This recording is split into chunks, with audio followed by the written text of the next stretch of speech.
linebackers. You're no longer seeing the Vince Wilfork types. And so I pose the question, will we ever see the fullback make its return, its glorious return to the NFL? So we'll talk and hear that conversation with Mike a little bit later on as well. Jack Johnson doing it all behind the board today. I do want to start Royals here. I want to start Royals, and it's a multifaceted conversation. I think yesterday's game might have been a microcosm of this team going forward and what they might end up looking like the rest of the year. But obviously the big news is Kris Bubic, per Annie Rogers, says looks like he is going to be done now for the rest of the year.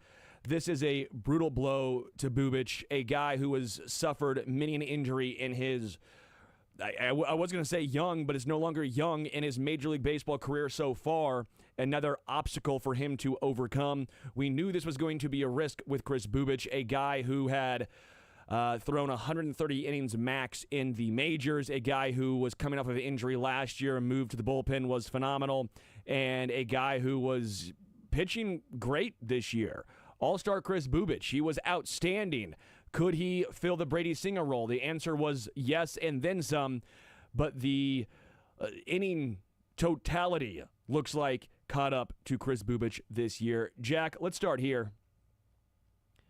One, obviously, for the Royals team, it's a massive blow losing Kris Bubic. But how surprised are you hearing this after what we thought he was pitching through a rotator cuff strain or at least some sort of pain tolerance all year long? This pops up. He said it felt something different. We saw the walks arise. Maybe Rich Hill, maybe Steven Cruz has the same issue because 14 walks last night. We'll get to that. But were you surprised now that it looks like Kris Bubic is done for the season? I don't know if I was very surprised by it, mainly because I just thought with the timeline, it was going to be a stretch for him to return anyway. We could have stayed positive and optimistic in that, they might have been able to get him back at the end of September and October, but that's even a pretty big stretch here when you're talking about a rotator cuff strain. So it's probably better just to get him on the right track now, make sure that he has a fully normal offseason. That's kind of the difference from last offseason to this upcoming one is last year. Yes, he was stretching out to be a starter, but he still was coming off the workload of a reliever. Now he's going to be coming off the workload of a starter. He'll be built up a little bit more, maybe better equipped to throw 150 to 180 innings. But this was always something that was in the back of the Royals' minds, I'm sure, and also in the back of a lot of fans' minds. Like, this is a guy who was coming off Tommy John surgery a year ago. He's never been a high-inning workload guy. And if you get to that point where you're pacing to throw 180, 190 innings, you're going to have that wear and tear. You're going to have that fatigue. And now that he's had 2 injuries to his arm in the last handful of years, it does factor in on what you want to do with him long-term. Because if you believe this is a one-off, it was basically a direct correlation to being a reliever last year, having Tommy John, and there's the overworking part of it this year. Or if you feel that this is maybe a sign of things to come and you don't want to extend him, now you need to look into what you maybe could get to for Kris Bubic down the road. But that's also a question for next year, maybe next deadline, because he will be entering a contract year, I believe, unless he's got one extra year of control. But those are the things they're going to need to ask not Kris Bubic about, but ask themselves about in regard to Kris Bubic to see what their future is with him in Kansas City, if there is one. Looks like his final year of team control is next year. Looks like after the 2026 season, he becomes a free agent. Yep. Did the Royals handle him correctly? I know it's easy to say, obviously, now. The answer is no, they clearly didn't. But I guess I pose this because how many times do we see guys come back? Let's say Shohei Ohtani. Different, obviously, but they're letting him throw 1 inning, 2 inning, 3 inning. He just worked up to 3 innings now. It was a slow workup process. Kris Bubic never really had that slow workup process. It was 5, 6, 7, 8, 5, 6. Like, he was out there full go. Are you surprised the Royals maybe didn't handle Kris Bubic in a, hey, we know you're pitching great, Kris. We know you want to be an all-star, but you have a 75 pitch limit this game. That's all we're going to let you go. I don't believe they handled it incorrectly. I mean, the difference there is, Chris Bubic did pitch last year. Even though he was a reliever, he pitched last year, and then he said all off season long he was stretching out to be a starter, and then he had spring training where he was able to be stretched out even more and get ramped up for the regular season. With Ohtani, they were able to slowly build him up because he didn't pitch last year. So it was let's get you 1 inning, let's get you 2 innings, get you 3 innings. I honestly thought the way they handled him in multiple scenarios was correct. There were times that he threw like 75 pitches in the 5th inning, and they said that's enough. They're trying to manage his workload here. And I saw some people upset about they left him in there too long on Saturday night, and they injured him that way. I don't believe that was the case. I firmly believe this was something that was just naturally creeping up on him, the higher that inning workload was. But how often did we have discussions and conversations about how Matt Quatraro pulls guys too early? How could Noah Cameron's one. He's pulled Noah Cameron multiple times with 50 pitches or 60 pitches in the 5th inning, or maybe that's too low of a count. Let's go higher to 75 to 80. But he's done that before. Not just because of the third time through discussion, but probably because Noah Cameron's never been a 180 to 200 inning guy in the big leagues. Now, he's not going to get that total, but you want to make sure you're preserving these guys with all the injuries that you've had. And with Chris Bubic, I thought for the most part they handled it very well.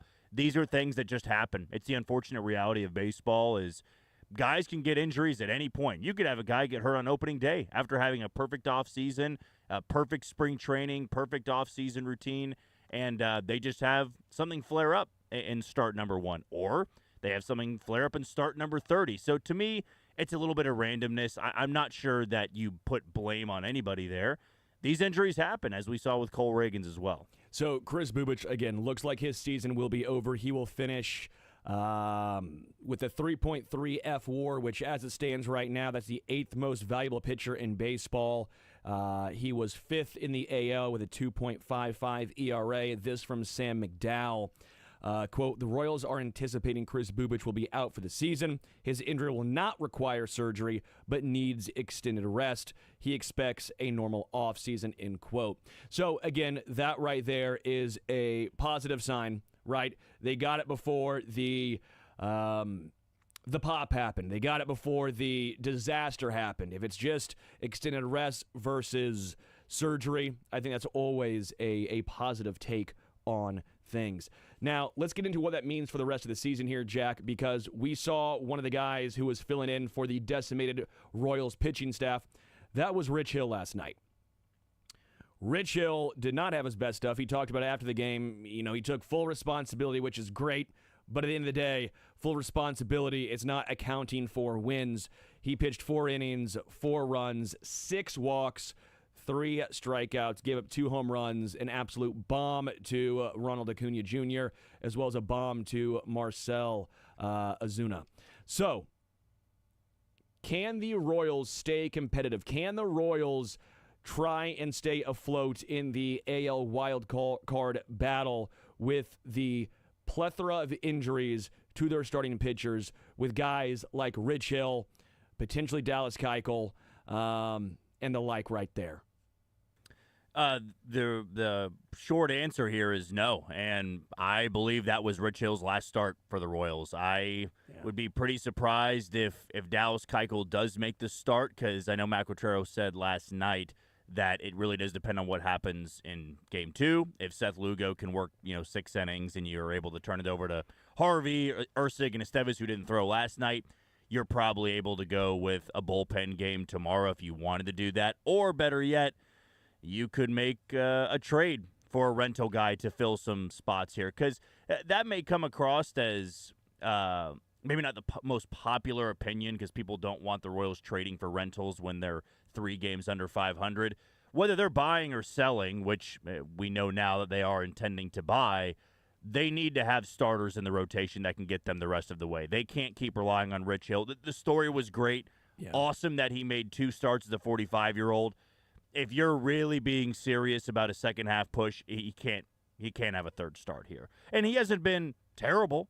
it's just not what you need out of one of those spots. I'd imagine Michael Lorenzen back is back sooner rather than later.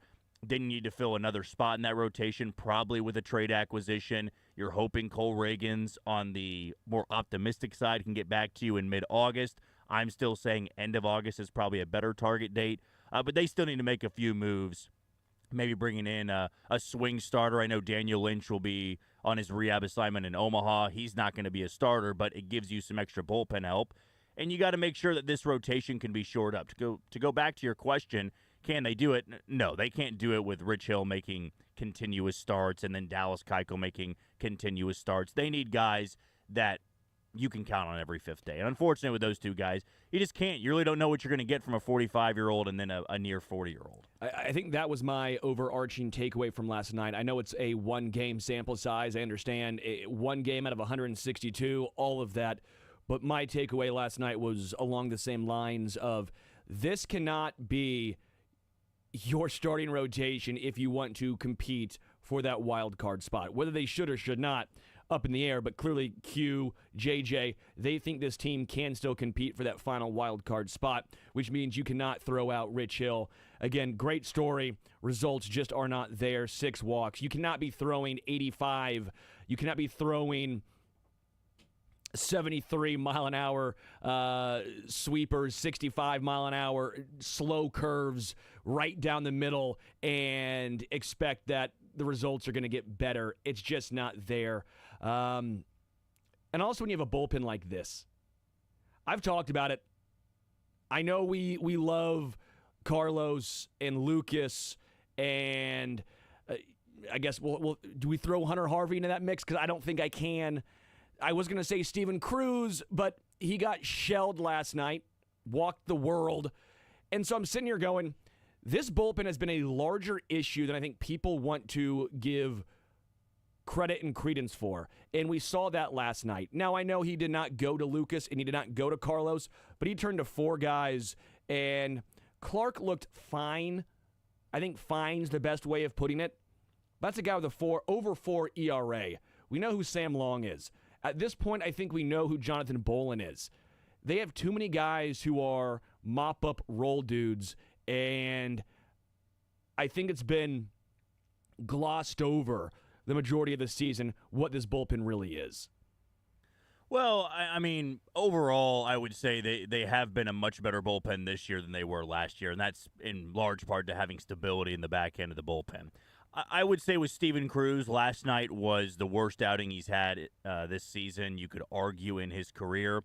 I'm not sure how much of the humidity and all the moisture played a factor, because clearly for the Royals pitching staff and Spencer Strider for a little bit. Yeah. I'd also say that Rafael Montero struggled in the 9th inning as well. So maybe you can chalk it up to that. But overall, it has been a bullpen that's been pretty good. John Schreiber has been good this year. Hunter Harvey, when available, I'm not really going to factor him in, though. It's only been 7 innings, 8 innings, or whatever it is. He has been good, though, in the limited amount of opportunities. Steven Cruz, aside from last night, has been really good. I mean, I think his ERA went from 2.8 something to like 3.7, like a full run just because of last night. So those numbers are going to be a little bit more skewed than they really are. And then Estevez and Erceg have been your 2 guys in the back end that have locked things down. And then you add in a Daniel Lynch when he's got better command, which that was probably a factor in him going on the IL because he wasn't pitching with very efficient command. Angel Serpa's had his moments. What I would try to say is it a great bullpen? No, because they wouldn't rank that way anyway in Major League Baseball. But I did check last night before the game. It was almost just random, even though they ended up walking 14, or the pitching staff as a whole and the bullpen was terrible. But I want to say they were 5th in the AL in ERA. Again, they've had better strikeout numbers this year than last year, more power in the back end. But they're a fine bullpen is what I would say. Going into the offseason, you might try to look in adding a more reliable left-hander because you've had some volatility with Daniel Lynch and Angel Serpa, whether it be due to injury or just overall performance. Having a lights-out left-handed reliever could take this bullpen to a different place. Because if you can have that power arm from the right and the power arm from the left, those last 3 innings, those last 9 outs can really work in your favor there. But they were such an issue early on last year. Then they got Ursig, and it drastically improved. This year, I believe they've been better. They've gotten more consistency. Unfortunately, nights like last night are still possible where the best bullpens out there, you're not going to see that once all season long. Is it time to buy into the bats? Is it time to buy into at least a improvement, more or less what we thought they're going to be? I'm not saying they're going to put up 7 runs a night. I'm not saying they're elite, but I'm saying this is more or less what we thought they were going to be when the season started. Now, I understand that Michael Garcia, it helps when he's batting .301, now crested that number. He's turning singles into doubles, which again, I guess maybe that's what we thought he was going to be, that type of guy. Fun with him joking around with Ronald Acuna Jr. as well when he had that little knock right in front of him. But this is more or less, I think, what we thought and expected the offense to look like. Now, maybe Grichuk is what we thought Hunter Renfroe was going to be, but they finally have at least a outfielder with a little bit of pop. I know Salvador Perez got injured. We'll talk about that in just a moment. But Bobby Witt Jr. going 2 for 5. India getting on base 2 out of 5 times in this game. Vinny Pasquantino, a walk with no strikeouts, also getting driving in a run. I guess more or less this is what we thought it was going to be. We knew 8-9 was going to be bad with Kyle Isabel and MJ Melendez, so top 7 guys are going to have to produce. We saw that rear its ugly head multiple times with MJ Melendez in this one. His batting average is now legally able to drive if he was drinking. It is now .068, under the .08. His batting average could have beers and drive. This is, I don't know what, I know I'm on a tangent here, but what more can you say about MJ Melendez? Because I get it. He hustled. He almost made a nice play. Yeah. Almost made a nice play. That's the nicest thing I could say is he almost made a nice play. The other day, he almost had a hit. He almost drove in a run. He almost did those things. Yeah, I mean, there's really not much more to say at this point. You might have been hopeful for him to come back from Omaha and give you a little spark. He's played more than I really thought he would. That's probably due to some of the injuries they've had just offensively. Jack Caglione going on the injured list. That opened up a spot in the outfield. Even though you got Randall Grichuk, Grichuk's going to play right. That opens up a spot in left with Nick Lofton on the 7-day IL, and that's what I would refer back to here. Nick Lofton will be eligible to come off the concussion injured list on Wednesday when the Royals will be wrapping up their series against Atlanta. Then that off day, I would be pretty surprised if MJ Melendez made the trip to Toronto with the team. There's just not much more you can hang on to. The defense isn't good enough. Yes, he does hustle, but when you're hitting .068, as you said, he's got 4 hits on the year. He doesn't have an RBI. I don't believe he has an RBI. That's baffling. That is truly baffling. Oh, no, he has one. He has 1 home run, 1 RBI. Oh, yeah, the home run off Max Fried. Go figure. Yeah, so he does have 1 home run, 1 RBI. Randall Grichuk has already doubled that in the 2 games he's been in Kansas City. But to your point about the offense, I'm not sure if this is an offense you can say, well, this is who they are the rest of the way. But doesn't it do wonders when you just have league average bats in the lineup somewhere? You've had Salvador Perez playing above league average. Bobby Witt Jr., Michael Garcia, above league average. Vinny Pasquantino. Randall Grichuk is an above league average bat, even though he's hitting .240 with an OBP that's a little under 300. He's still got tremendous pop, as we saw last night. So you were getting the worst outfield production in all of baseball. Then you just bring in 1 league average bat. And you see the offense play a little bit differently. But this has been even before Grichuk. This has been even before Adam Frazier. They've turned things on of late. And I, for one, am pretty curious if they're still out there searching for another outfield bat. Because you have Grichuk. I'm fine starting Grichuk every single day in right field moving forward. I know he's got, in his career, better splits against lefties. What you've been playing out there, at least until Jack Caglione is back, you keep him out there in right field. If you can find a way to add a left fielder that's a league average bat, now you got a lot more confidence in the offense. The big question would be, can you get some pitching help, which we never thought we'd be saying. They're just so ravaged by injuries. Yeah.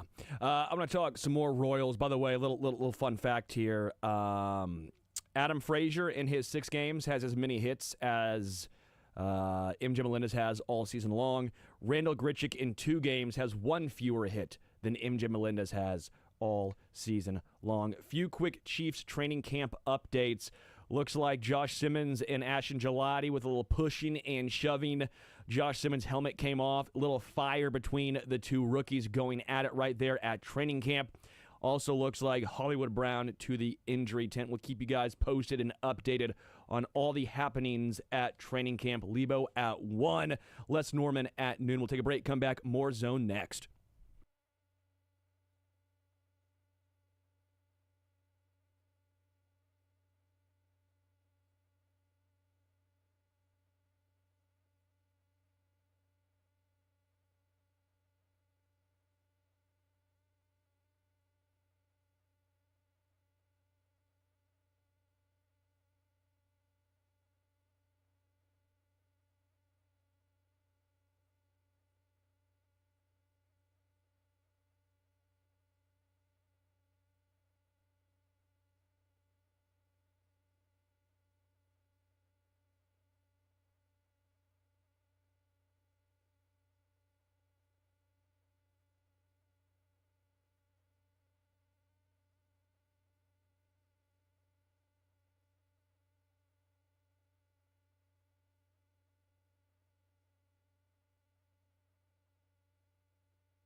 You're the Serge Tolkien?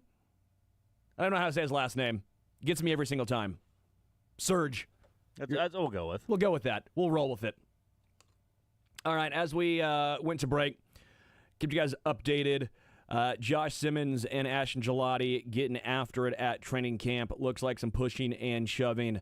Simmons' helmet came off. Little fire between the two rookies. And then Hollywood Brown to the injury tent. We will keep you updated on anything we hear in regards to Hollywood in the injury tent. Again, Lebo joins at 1, Les Norman at noon. We'll play the Chiefs pressers in the 11 o'clock. We'll play the Mike Allstott interview I did with him in the next segment. Really enjoyed talking with Mike, obviously legendary fullback, running back from Tampa Bay.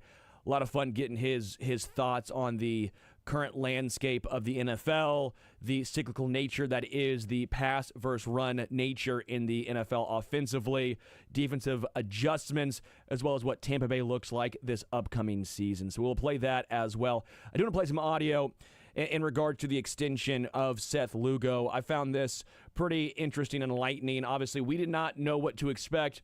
We thought, hey, you got to trade Lugo. You got to trade him unless you're going to keep him. You got to trade him unless you're going to give him an extension.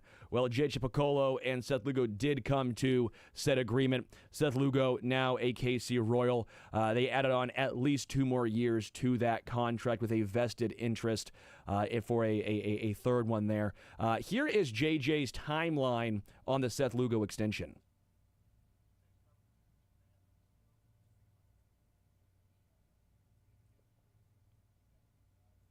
Here, I think with where our club was, it's easy to talk about trade rumors, but the way we handled it was just very honest, open conversations with the other clubs that we're not in a position where we're liquidating or selling. So we can talk again later next week if something changes, but we never got to a point where we were exchanging names or anything like that. Exchanging names for Seth Lugo, not getting to that point was a little surprising, right? Unless they said 2.5 weeks ago they'd been in conversation with Seth in regards to this extension. So that does make some sense. Still would think that'd be on their board, but not getting to the point of exchanging names with other teams. Again, this is a situation that I thoroughly enjoy, that I love. You know what you have in Seth Lugo. He's aging gracefully in Major League Baseball. He doesn't have a ton of innings on his arm. You look at next year, you look at having Lugo and Bubic one more year, who, again, I know he's out for the year, but it's not surgery-related. It's just rest, so you're hoping that he can bounce back to what he once was this year with that 2.55 ERA. You have Michael Wacha. You have Cole Reagans, who, again, hopefully should be healthy at that point. So you're almost running it back. I don't mind that thought process. I don't mind running it back with 4 really good starters and trying to revamp the offense. To me, that makes a ton of sense. It does, and I imagine that this was already going to be near the top of their list this offseason if they didn't get an extension done or trade him when they did. We saw last year that atop their list was bringing back Michael Wacha and then also going out there and getting an on-base bat, which at the time they felt the best fit would be Jonathan India, and they went and got that deal done over Thanksgiving. But this allows you in the offseason, because your rotation will already be set now. You've got Cole Reagans coming back, you've got Lugo, you've got Wacha, you've got Chris Bubic, and you have Noah Cameron. Those are your 5 right there. So you can go into the offseason fully focusing on upgrading this offense and putting money toward that, where last year it was you got to have the money for the extension for Wacha. You got to be able to trade for a bat. They wanted to go out there and get another closer or somebody to help out the back end of the bullpen. They gave that money to Estevez. You still have Estevez under contract. You still have Ursig. You will lose Hunter Harvey. Maybe you bring him back in a team-friendly deal because he hasn't pitched at all this year, basically. So this should excite you that it's just one box you had to check off already. And for the Royals, the beauty of it was they didn't need to trade Seth Lugo. That was kind of this misconception from everybody is you got to trade him because you aren't going to be able to get him back.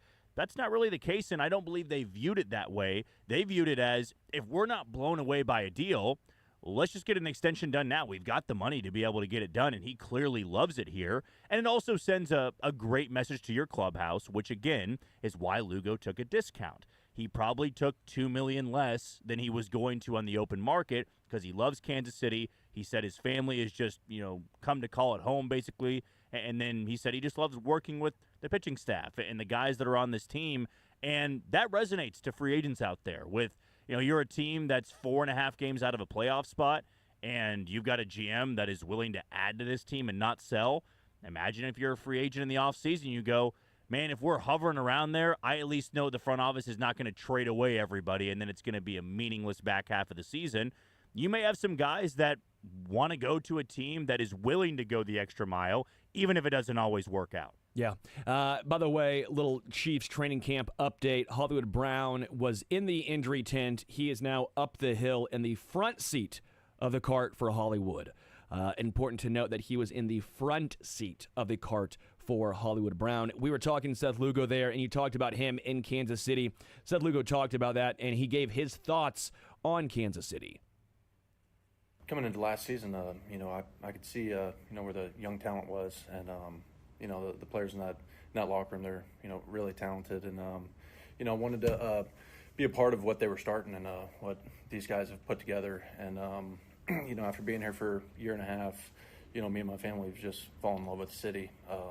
Kansas City is such a great place, and it's treated us so well. But as far as on the field, our me and the other pitchers and the entire pitching department, we really feel like we're onto something really special. From the coaching staff, more specifically, the pitching department. It's something that's we're building, and it's something I want to be a part of. And so I brought this up yesterday, and my thought process was when you get to a certain age, you see guys value things differently. You see them value, where's my family at? And I don't necessarily want to move again. I know it's a very silly thing to bring up, but when you bring up quarterback and you see Kirk Cousins, he even mentioned how a big reason why he went to Atlanta, obviously the money, but two, he wanted a place that would, hopefully they didn't, but believe in him for multiple years. He wanted a place where he could go where he knew he would be for 2 to 4 seasons, right? He wanted to go to a place with some sort of stability. Well, Seth Lugo, at that age, you almost start becoming a gun for hire. You start going team to team to team, 1 year deal after 1 year deal. And my thought was, did he take less money because he wanted to stay in KC? And it is his values, his thought process, what he wants most, did that change? And I love that he mentioned his family. They love Kansas City. They're here. They're now invested in the community. I just thought it was an interesting talking point of how, again, veterans, their thoughts sometimes change. Yeah, it can change from team to team, and when you're a free agent to be, a pending free agent. And for Seth Lugo, right, when we view these free agents or trade pieces, we don't always view them just as humans. That sounds bad, but we don't really factor in like, oh, they may really like the city, and they've got a family with little kids who are in school. And for Seth Lugo, right, he's got a family, he's got kids, he's been here now for a year, he's been here actually for a year and a half, and he probably was more comfortable in just staying here, which is why he wanted to get the deal done. On top of that, he's going to be 36 this coming fall.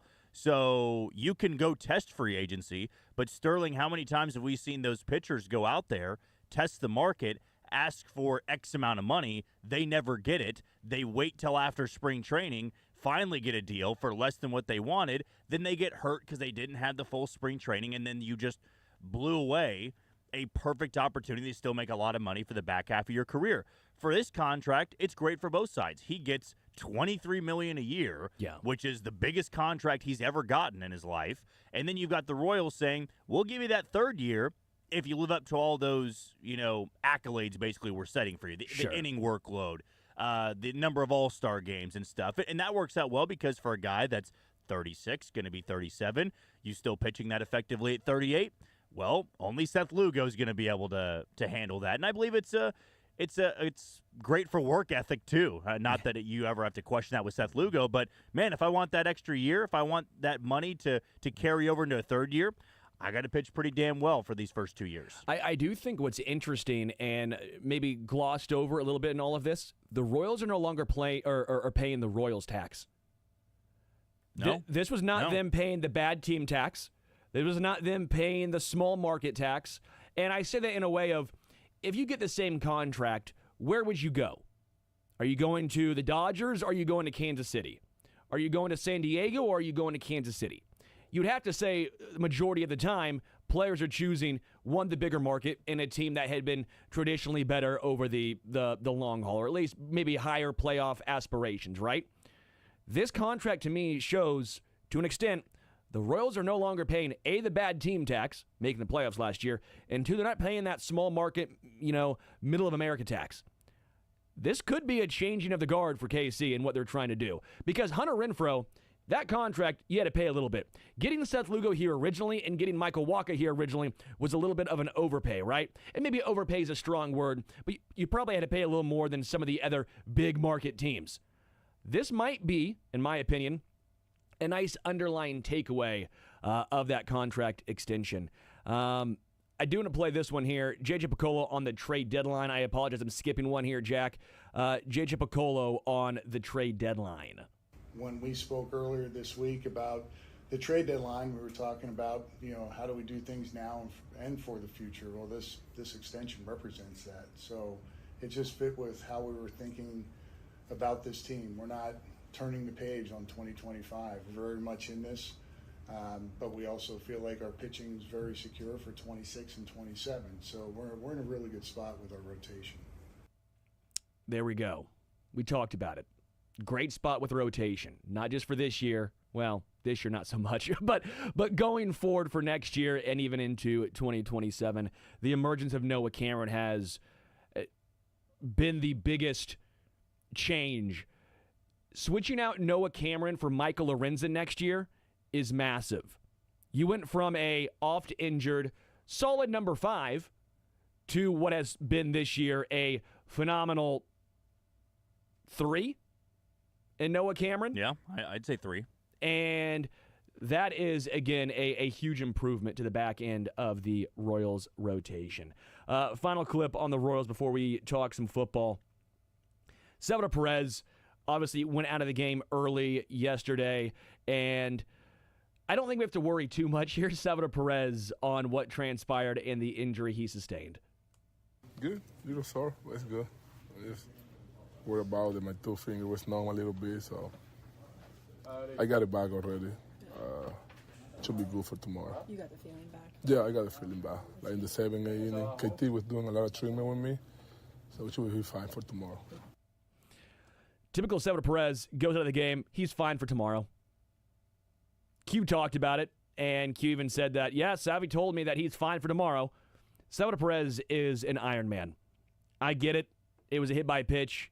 Could be worse. It sounded like he didn't catch a lot of the elbow guard. Sounded like it got mostly him. Tingling, couldn't feel his fingers, but sounds like he said he got it back around the 7th inning or so, so it only lasted about an inning or 2, 3 innings, whatever it was, when he went out 4th, whatever it was. Nice to see. So we'll keep you guys posted, but it sounds like Perez will be back in the starting lineup today.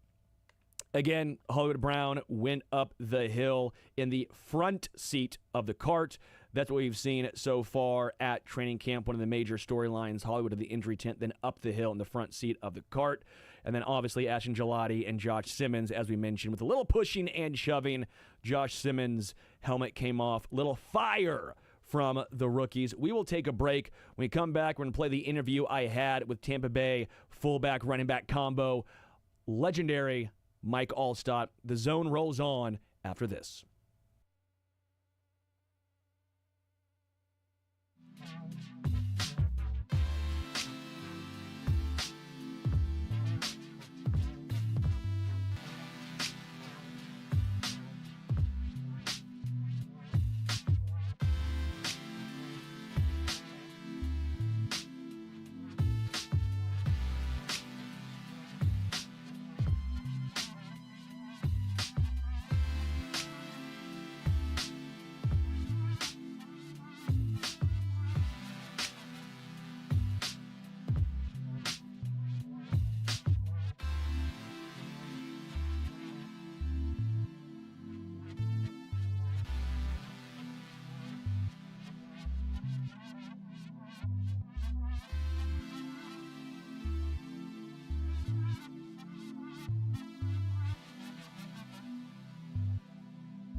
I'm on like drills, and I was coaching them up a little bit on some different techniques and stuff like that. And it was just an unbelievable, just showing my appreciation for them, and just interacting with them and being with them. And it was a great morning and early afternoon for all of us. They really enjoyed it, and we all enjoyed it actually. Not just them. I was more intrigued probably than they were. I was asking more questions to them, and kind of like asking about their jobs and what they exactly do and how their hours go and stuff like that, and just trying to understand a little bit. Um, my dad was a Marine, and he was in the military. He was in Vietnam, and so I kind of understood it, but I didn't understand it all the way. Right? He was more like in combat and stuff like that. He was deployed and stuff, and so, and these guys are. There were actually some that were in combat and doing different jobs. Like the communication and all that stuff. And it was really cool to hear. You know what I mean? It was really cool, and hearing a lot of that stuff. And I was very appreciative of what they did. And I was very honored to be there today and represent USA. Yeah, I thought it was a really, really cool event that you did. Very neat. And I know you got to go and do this after Bucks practice as well. I do want to talk a little bit about this. I know it's very early in the off season right now. We're still ramping up, with training camp and all of that. But what did you see from the Buccaneers? What stood out so early on for them? How much they gel and their camaraderie, and how close that team is. It kind of reminds me of the teams that I was growing up, within the Buccaneers for 12 years, and how tight we were and tight knit we were, and hung out with each other. And I see them out doing the same thing, and being a part of each other's lives off the field and on the field and stuff. And that means a lot when it comes to getting in that huddle, right? In your boys, right? And you're going to stick up for each other. And I think that's going to go a long way. I think they did a great job in the off season in free agency, and also in signing their own players back, let alone getting some draft picks and stacking up that wide receiver core a little bit, for injuries and stuff. And you know what, our running game took off last year with Bucky, and our passing game I think was pretty much there. Um, for the last couple of years that Baker's been here and stuff. And now I think we have a 1-2 punch, a combination of a defense can't concentrate on one thing and say, hey, stop the run or stop the pass. You know what I mean? You got to be more, and we're pretty balanced. And I think if we stay healthy, I think things are good. And our defense is always our defense in Tampa. You know what I mean? We always have that defense, and I think sky's the limit for us this year if all the pieces can stay healthy. Yeah. I want to run something by you real quick here because the NFL has adjusted, especially defensively, obviously to pass happy league at this point, but that means linebackers now getting lighter. You're seeing them be lighter so they can, guard the pass with tight ends and running backs. You're seeing defensive linemen get a little lighter because they're trying to get after the quarterback. Way fewer Vince Wilfork type of guys who are there to stuff the run. With that being said, are you surprised we've not seen a more offensive philosophical change where the bruising running backs, maybe even bringing a fullback back into the fold? Again, I think that makes a lot of sense. You're seeing Derrick Henry with Baltimore. You saw Saquon Barkley last year with the Eagles. Are you think we might see a little cyclical change? You just named two. You just named two right there that they're going to be run first, right? And I think even with our three tight end set, you know what I mean? I mean, we can do anything out of that play action, and then we're bringing that H-back back in the backfield and putting it in motion, and maybe not 5 yards deep, going across motion, but, kind of like a H-back, as of a fullback and lead blocker type of thing. But you're seeing it a little bit, you know what I mean, with the successful teams, like you said, and they are looking for that running back. You see in the Green Bay Packers last year go out and get old boy from the Raiders, right? And it's like that. What was his name? I can't remember. Josh Jacobs. Yeah, Josh Jacobs, and he had a hell of a year too last year, right? Running the ball. I think you're seeing it more and more going back to a little bit more, and kind of like how it was back in the day. Unfortunately, I don't think they're going to bring a true fullback back. I think they're going to use that kind of like that, the H back type of scenario and go three Yeah. tight end set, two tight end set. So Would you have liked to play in this era now, though? You see these lighter linebackers sitting here going, what? They're no longer 260, they're 230. I can bulldoze these guys. yeah, it's a different game. I mean, it really is. I played in the best era for myself. You know what I mean? Um, for that situation. But the Buccaneers, we didn't have 260 when we were in the top five defense. Seriously, it was all about gap control and getting your drops and stuff. I mean, Derek Brooks wasn't more than 230, right? Derek Brooks, Yeah. A middle linebacker, Shelton Quarles for 5-6 years. They're all in that 225, 230 range and stuff like that. But again, I think it's the scheme that you're in, right? I think it's the scheme that you're in that's going to prevail. But it's it's going to be interesting here, and I think we got a good chance if we stay healthy. Yeah. You obviously played under two phenomenal head coaches, Tony Dungy and John Gruden, both seemingly very different guys. What was it like being under both of those phenomenal head coaches? Dungy taught us a lot as young bucks, molded us, created us, um, helped us become mature young men, responsible young men in being involved in the community, doing different stuff. Not just X's and O's. John was all about X and O's and everything, but he was really good at it, and there's no question about it. He was a very good at game planning and creating plays and scheming and stuff like that. And it's not like Coach Dungy wasn't. Coach Dungy wasn't an OC or a DC. I mean, he was the manager of his group, right? His team, and um, they both did a great job. They're excited to play for. The evolution of Tampa Bay as a football town. Obviously, before you got there, Tampa Bay football was not really a huge football city. Your iteration came around, your era, and changed Tampa into I guess, a huge football city that it is right now.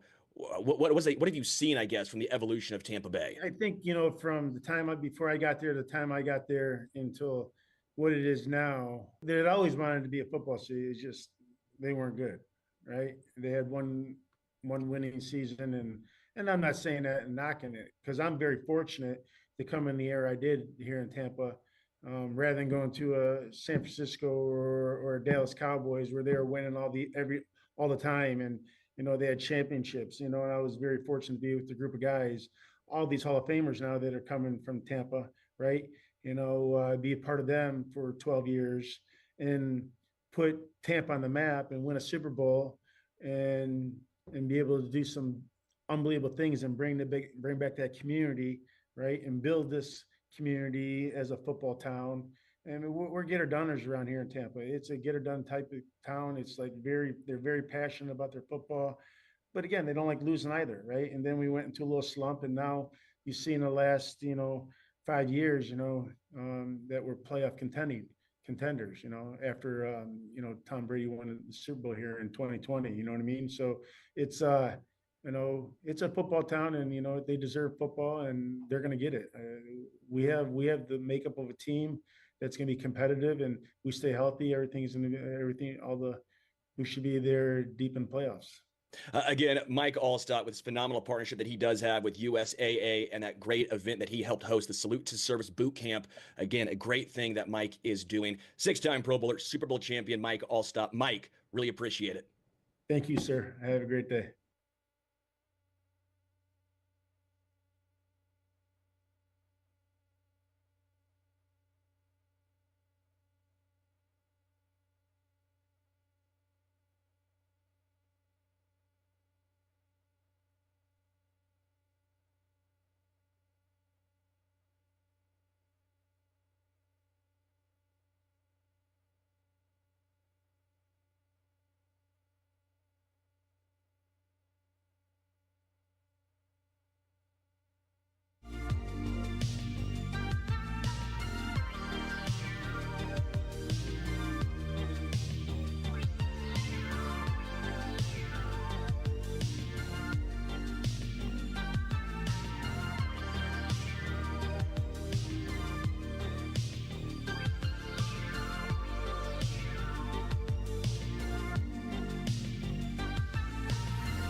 Zone Sports Radio 810 WHB.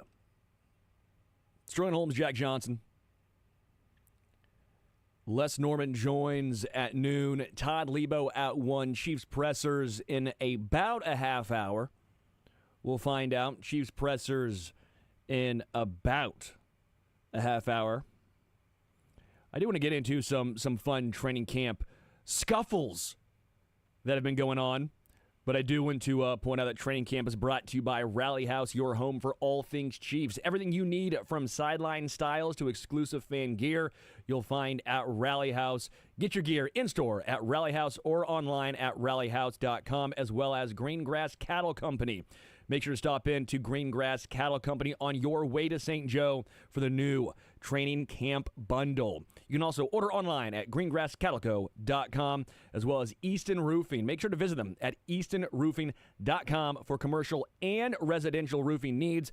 Easton Roofing, where integrity matters. I do want to go back to some scuffles that have transpired at training camp. Looks like we have the first one. 3 days, 3 consecutive days in pads. It is, 90 and sunny outside. Hot as bleep. Is bound to happen. We have a punch. Per Nate Taylor, Josh Simmons punched fellow rookie Ashton Gelati after a rugged 9-on-7 period. Gelati then removed Simmons' helmet. So there we go. Gelati and Simmons getting after it. Simmons throws a punch. Gelati removed Simmons' helmet. I, for one, Jack, love this. Bring it on. You want that brutalness, I guess I should say, out of a left tackle. And to be honest, out of your edge rusher. Now in the game, because we know in training camp you get those scuffles, they feel a little bit more free, right? You can shove somebody, you can take someone's helmet off, and the only thing that's going to happen is you're going to have players all coming in trying to break it up, some shouting and yelling. In a game, if Josh Simmons did that, he's gone. 50-yard penalty, and he's not gone from the team, of course. He's suspended from the game because you punched somebody. Yeah. And also, too, with Ashton Gelati, if he rips somebody's helmet off, you're getting a 15-yard penalty and may not be getting too many reps the rest of the game. But for training camp, I love it. I'm right there with you. I absolutely love that. It is hot. It's 100 degrees outside. If I was getting shoved around and it's, you got somebody going back at you over and over and over again, who's to say that I wouldn't be pissed off? Now I got to be 6'4", 310 pounds if I'm going to do that. I personally am fighting no one out there, but the thought process, if I was that size, I would be irritated. It's hot. There was probably some rep before that where felt some move was a little bit dirty. And you're just waiting for the whistle to blow again. And no, those are 2 rookies that are fired up. I mean, how often did the media, and I would say more so the national media, make a big deal about Travis Kelce getting into scuffles in training camp? I said I liked it at the time. I love it. Not all the time. I'm not saying you have to. If it's every day, then yes, we got an issue there. But if it's from a Hall of Famer, and hopefully we get to that point with Josh Simmons. I'm not going to go there just yet. But no, not backing down from anybody. He's been stonewalling Ashton Gelati in practice the last couple of days. Maybe Gelati was a little bit pissed off with the way he was stonewalling him. I don't want it all the time. You're right. I don't want it in a game, but I like the physicality. I like the want to. This is training camp. These aren't games. It doesn't really even matter as far as, this is a building block. It matters in that sense. But these practices, whoever wins said rep, it's a big deal, but Simmons is a left tackle. Gelati is a rookie edge rusher. We know where they land in the pecking order. I like some fire. I'm digging this. Maybe maybe I shouldn't, but I like seeing some fire from the rookies. I like seeing Simmons and Gelati go at it. As long as no one's hurt, as long as you don't punch someone in the helmet, which I think is one of the dumbest moves in football. It's a helmet. You're not going to win. Your hand is not going to win against the helmet. So there's some video out there. Okay. Now of it. Now it's behind the huddle. This is from Taylor Burr. So on Twitter at TaylorBurr10. Josh Simmons completely ragdolled Ashton Gelati tossed him to the ground, which then led to a scuffle there. I mean, he slides about 4 to 5 feet. Now, actually, that was the leading up to it. So that was Okay. a rep that happened, and then you've got, in the next video, them just in the middle of a scuffle, and Simmons' helmet is off, and Simmons just has him by, like, the collar. Wow. And he's just holding him with one arm as they're getting separated by. And then Simmons just walks away, and so does Gelati as well. So rookie fierceness. We like to see it. And Shake those hands, boys. Two big boys out there. Shake hands. It's like hockey. You get in the fight and then you shake hands. Okay? I want to see some nice sportsmanship from those two guys afterwards. You're teammates now. It's like hockey. I like that. So again, Simmons and Gelati getting after it at practice in the 100-degree weather of St. Joe. I thought this was interesting. I heard that Jalen Moore has entered the first-team offense at left guard in place of Kingsley Suamataia. Any takeaway there? I know it's early. I know Suamataia came back in at left guard, but Jalen Moore? Well, I want to ask you this question. Are you all right with a swing tackle getting paid what Jalen Moore is? Yes. So you're fine with that? Yes. I think I'm on the flip side a little bit where giving him that money, I would like to see him starting somewhere on the line. And maybe if Juwan Taylor isn't 100% right, then there's your answer. He starts at right tackle. But, man, I would hate to see Kingsley, who I really wanted to see long-term at left guard. Now, this is probably just rotating around, seeing if Jalen Moore can be that flexible. Sure. But I'm starting to wonder if Juwan Taylor is healthy.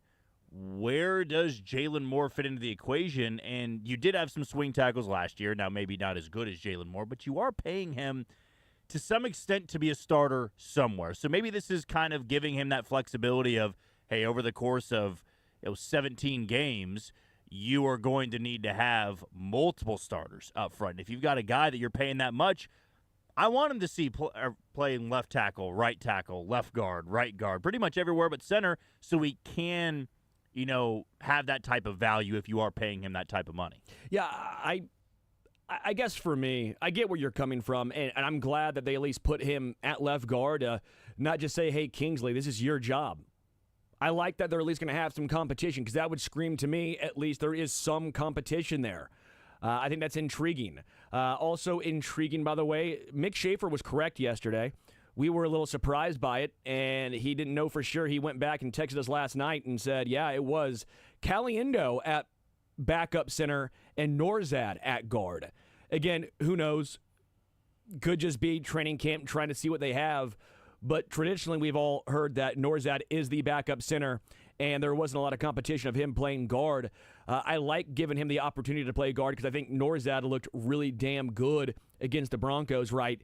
And I would like to see him at least get a chance to push Kingsley Suamataia, and now it looks like Jalen Moore is pushing Kingsley Suamataia. First-team left guard rep today went to Jalen Moore.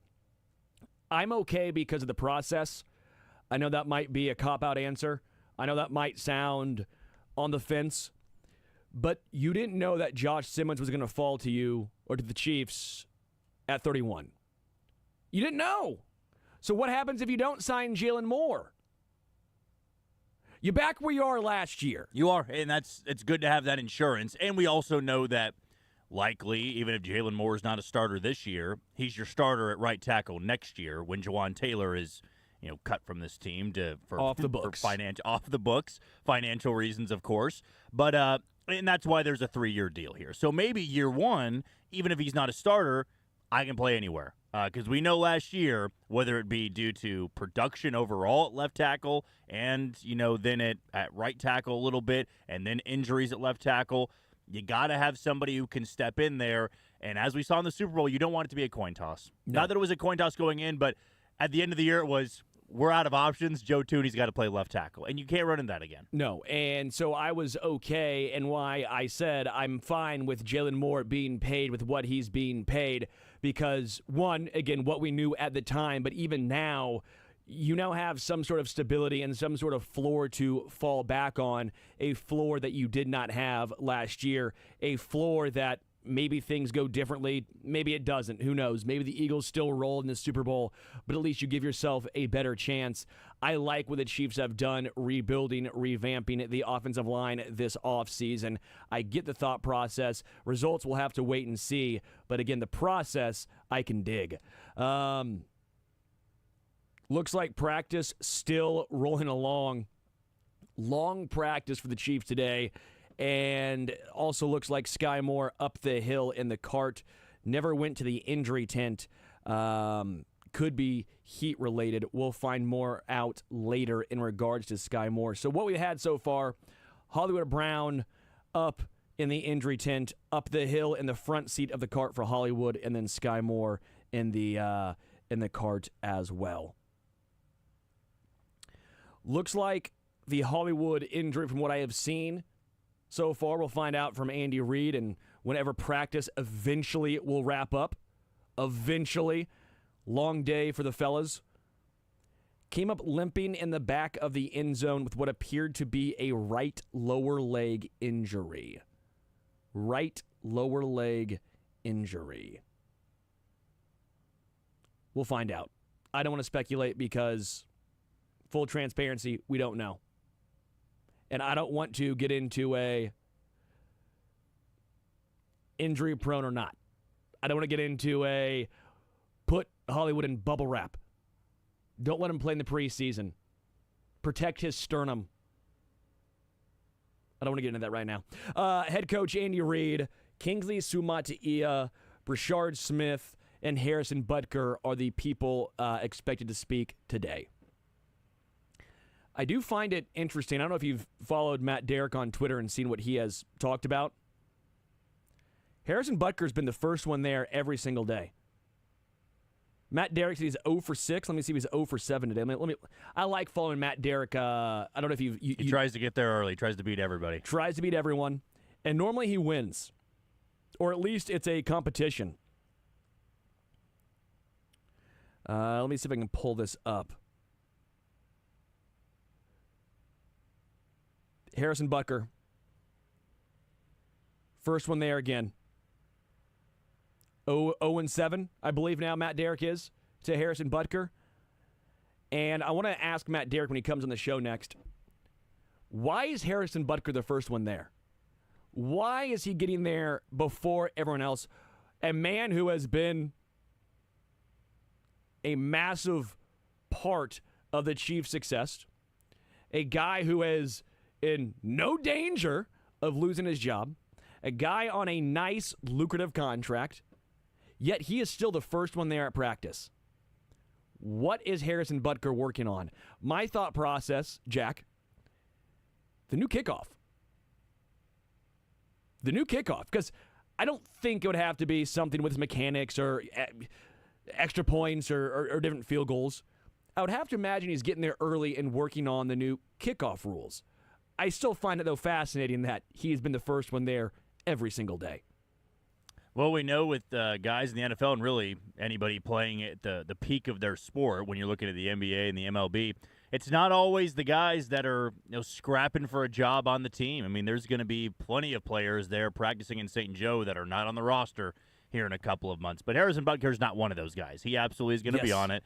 He is known as the best kicker in football, and he still knows that he's got to keep working and work on a variety of things. He could just be out there kicking field goals for all we know, just setting up the tee and just over and over and over again. But always good to see, right, when you look at St. Joe. I mean, I'm not a huge fan of the heat. I don't like humidity. I don't like the 98, but feels like 106. I don't blame him for getting there early in the morning. I mean, as a kicker, too, you're not, sparring with everybody every single play. You're not like Josh Simmons and Ashton Gelati where you're just helmet to helmet all the time. Get your work done early, man. Go in there when it's still dark out there. It's a little bit cooler. Get your kicks in. And then when they need you in practice, you can go and do that. But you can stand off to the side with your helmet off, relax a little bit, and you can say, hey, I got here hours before everybody else, and I got my work in. Per Matt Derrick, it has already hit 100 heat index in St. Joe. Already 100 heat index. Hottest place in the world, it feels like, when you go up there. St. Joe. Again, Andy Reid will be speaking, but Matt Derrick says there is a larger absence, a heavier absence list at Chiefs practice today. Rookie linebacker Jeffrey Bassa, safety Deion Bush, cornerback Eric Scott added to the list of those not practicing today. Cornerback Christian Fulton still not practicing with his knee. Tight end Jake Brennanstool is out with that hamstring. Not great for Jake. Again, an UDFA, a tight end that I think a lot of folks still have some high hope for. Maybe a UDFA that has a legitimate chance of making the roster. And then cornerback Darius Rush with his hamstring is also still out. Again, Sky Moore left practice in the passenger seat of the car. Didn't see what prompted it. I love that Curtis just brought up, no, he did this yesterday, so I'm the one that copied Curtis. Randall Grichuk, one fewer hit than MJ Melendez this year. Nice, K-Dog. Sorry for copying you. In the AFC West, Broncos and Cortland Sutton reach a 4-year, $92 million extension. So Chiefs fans, congratulations. We get to see, against the Chiefs at least, the greatest wide receiver ever, apparently, and against every other team, a wide receiver who is just above average. Good for Cortland Sutton. Good for the Broncos. $23 million AAV, 4-year, $92 million extension. I don't know why. Why does Cortland Sutton turn into Megatron against the Chiefs and against every other team? It's like Mike Williams. Mike Williams against the Chiefs is Calvin Johnson, and against anyone else, he's Calvin Austin. That's a good pull. Or, a better one here, to use another Austin. How about he turns into Miles Austin when the Cowboys came here back in 2009? The Chiefs wore the Texans uniforms, and he went for what? Like 12 and 189 and 3 touchdowns, had the walk-off touchdown in the overtime. That's who they all turn into. Unstoppable force. It is insane. But Cortland Sutton extended 4 more years with the Denver Broncos. Going back to Chiefs training camp and just a little overarching thought process on this. We've heard time and time again how difficult OTAs, minicamp, and training camp is for KC versus any other team. We've heard veterans come into KC and say, wow, this is different. There's no wasted movement. How much do you think it prepares Chiefs players in situations like this? You're out in St. Joe. You are staying in a dorm. We heard Clark Hunt say he stays in the dorms and he understands what the bedroom situation is like. Not the most comfortable. It is a grind. But yet when you are hoisting Lombardi's and Andy Reid's your head coach, you will do it because you understand what is at stake and you understand that the pain, the grueling aspect of St. Joe can transpire and end up in the culmination of winning a Super Bowl. One, why don't more teams do this? And two, are you surprised that they still do this? Because this feels like a long day. This feels like one of the longer days that the Chiefs are going to have at training camp. I'm excited to talk to Lebo about that as far as, is this the ultimate training camp day? Is this the day of 2.5-hour practice? You're out there, and it is a grind in 100-plus weather. Because, this is going on even longer than expected. I don't believe it's too much of a surprise, and, there are a few teams, and really I'm not sure there's another one other than the Chiefs, maybe you could say Philadelphia, that has the power to do this, is when you have all this success, when you are constantly hoisting trophies, and you have guys come in, free agents, new players, new draft picks, you have to respect that. Right? Training camp should be hard. We should be pushed to the limit because it works out here. This team always wins. Their quarterback, a future Hall of Famer, has known nothing other than having his worst loss being overtime of the AFC Championship game. That's the worst season Patrick Mahomes has ever had. And even in some of those years, statistically, it wasn't. So you see that level of dominance. You see 3 Super Bowls, and then you show up to training camp. Yeah, you've got no other choice here. It's going to be hard because it does work out. If you were a team like, the Titans of last year, and you're running practice, and it's 100-degree weather wherever they would be doing training camp, and you're just constantly asking for more and more. Hey, we're doing 2-a-days. We're doing 4-hour practices, and we're just going to have you guys melting in the heat, and you're going to have to condition yourself to do this. You may have some veterans. You may have some rookies that go, why am I doing this? This team won 3 games last year. Why do I feel that they should be the ones telling me what to do? Now, there is the authoritarian part of just, being a head coach. You are going to be able to tell these players what to do. Coaches and skill coaches, they're going to tell guys what to do. But you're just going to have naturally those kids or veterans go, I'm not going to hear that from you. Your teams, I'm coming from a place where maybe I did go to the postseason, and now I've signed a big deal to play elsewhere. If you're a team that doesn't have as much success as the Chiefs, it's tough to get everybody to buy into that. But for the Chiefs, you constantly hear, we need to do this. This is a part of our winning culture. Training camp's really, really hard. It's really hot, but it better prepares us to win football games when it matters most. I think culture is such a great way of putting it. They go for guys, they draft guys where that is paramount to what they want. Because you're looking around the NFL right now, and I just find this hilarious. The Chiefs are doing this at training camp, 100-degree heat index. Dudes are grinding. Rookies are showing fire. And you look over there at the Raiders, and the quote at a Raiders camp is, Raiders player offended by Christian Wilkins' kiss. Yeah, it's true. End quote. Would that bug you, by the way? If what? If you were a player and another guy kissed you on the top of the head in like a playful manner? Would it bug you? I don't know. Did we find out who the other player was? I don't think we found out who the other player was. Maybe he just wasn't as close. It's the Wilkins. Adrian Beltre and Yes. Elvis Andrews. Don't touch my head, yeah. Don't touch the head thing. I mean, this is wild to me.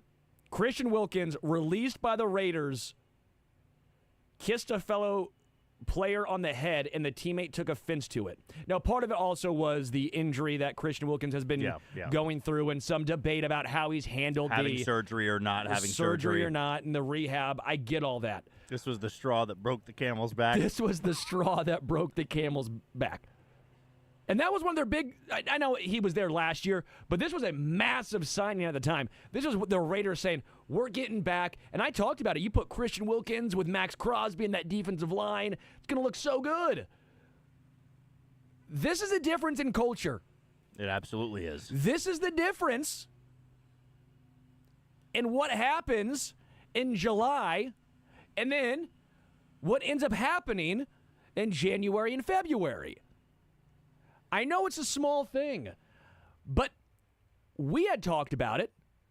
Lots of people had talked about it. It was, well, Chris Jones wants so much money. Do you move on and bring in Christian Wilkins and use that saved money elsewhere?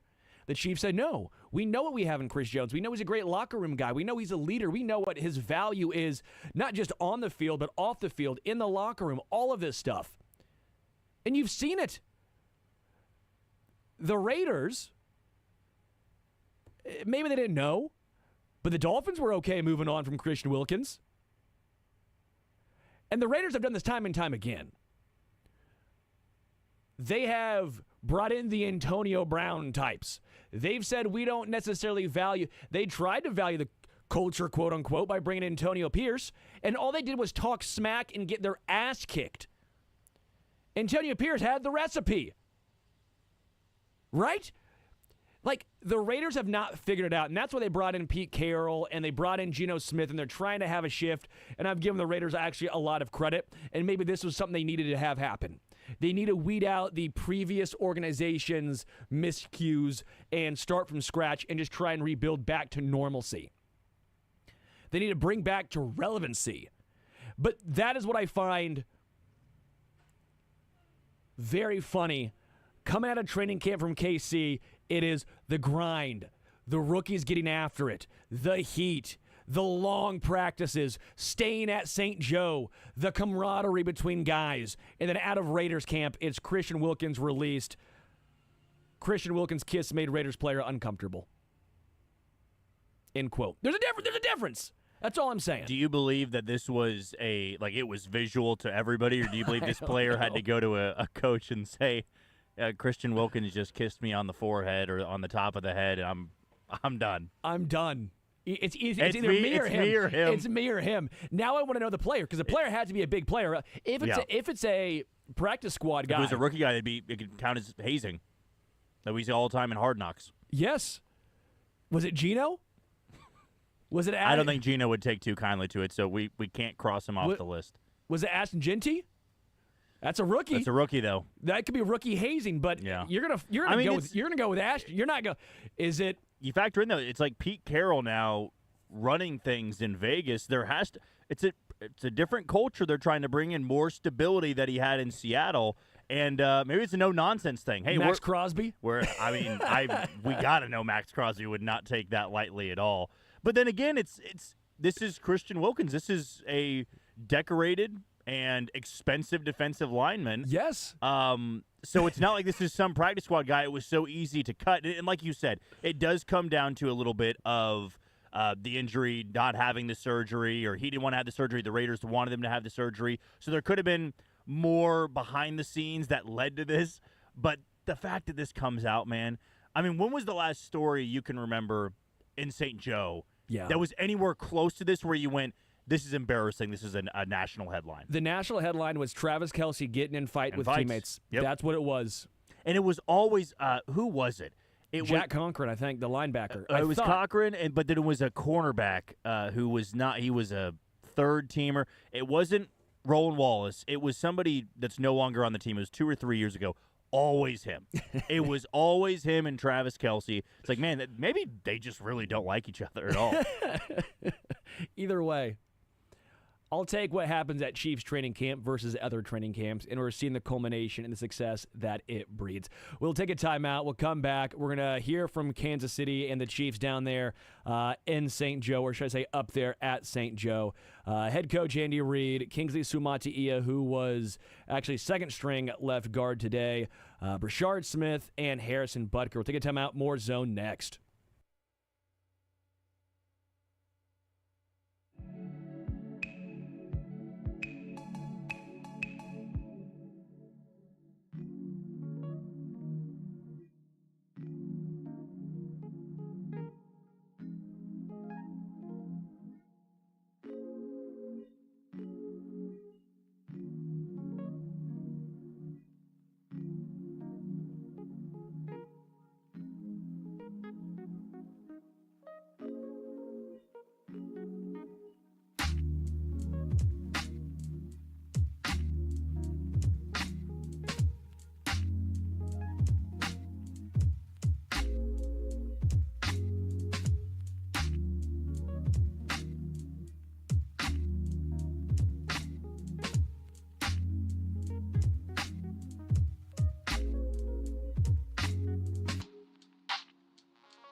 there at training camp. Going to hear from the Chiefs in just a moment. Les Norman, he joins at noon. Going to talk some Royals, little updates on the Chris Bubich injury. We'll talk about the bullpen and the decimated pitching staff, and maybe some optimism of what the Royals offense has done recently. So that and a whole lot more with Les at noon. Chiefs coming up. Andy Reid will be speaking. Looks like he will be the one going first. By the way, training camp is brought to you by Rally House, your home for all things Chiefs. Everything you need from sideline styles to exclusive fan gear, you'll find that at Rally House. So get your gear in-store at Rally House or online at rallyhouse.com, as well as brought to you by Green Grass Cattle Company. Make sure to stop into Green Grass Cattle Co. on your way to St. Joe for their new training camp bundle. You can also order online at greengrasscattleco.com. And then also Easton Roofing. Make sure to visit them at eastonroofing.com for commercial and residential roofing needs. Easton Roofing, where integrity matters. All those rains and storms that have come through, Easton Roofing, they will have you covered. I need to text my Raiders guy, Jack. I need to text him in regards to the Christian Wilkins situation. I feel like he'll have some good insight. All right. Need to get his insight on that. See if he knows what the player is. Looks like the horn blew at practice, so should be pretty soon now that head coach Andy Reid, Kingsley Suamataia, Brashard Smith, and Harrison Butker will come to the podium. Again, some decently big news. I don't know if you consider it big news. I found it interesting, at least, and that was Jalen Moore, who was starting at left guard today. First-team reps, Kingsley Suamataia, he rotated in, but it was Jalen Moore who was the man who got the first snaps at left guard. I found that interesting. Mick Schaefer was correct yesterday. We questioned him, and he went back on himself. Mick Schaefer, you should have stuck with your guns, guy. You were right.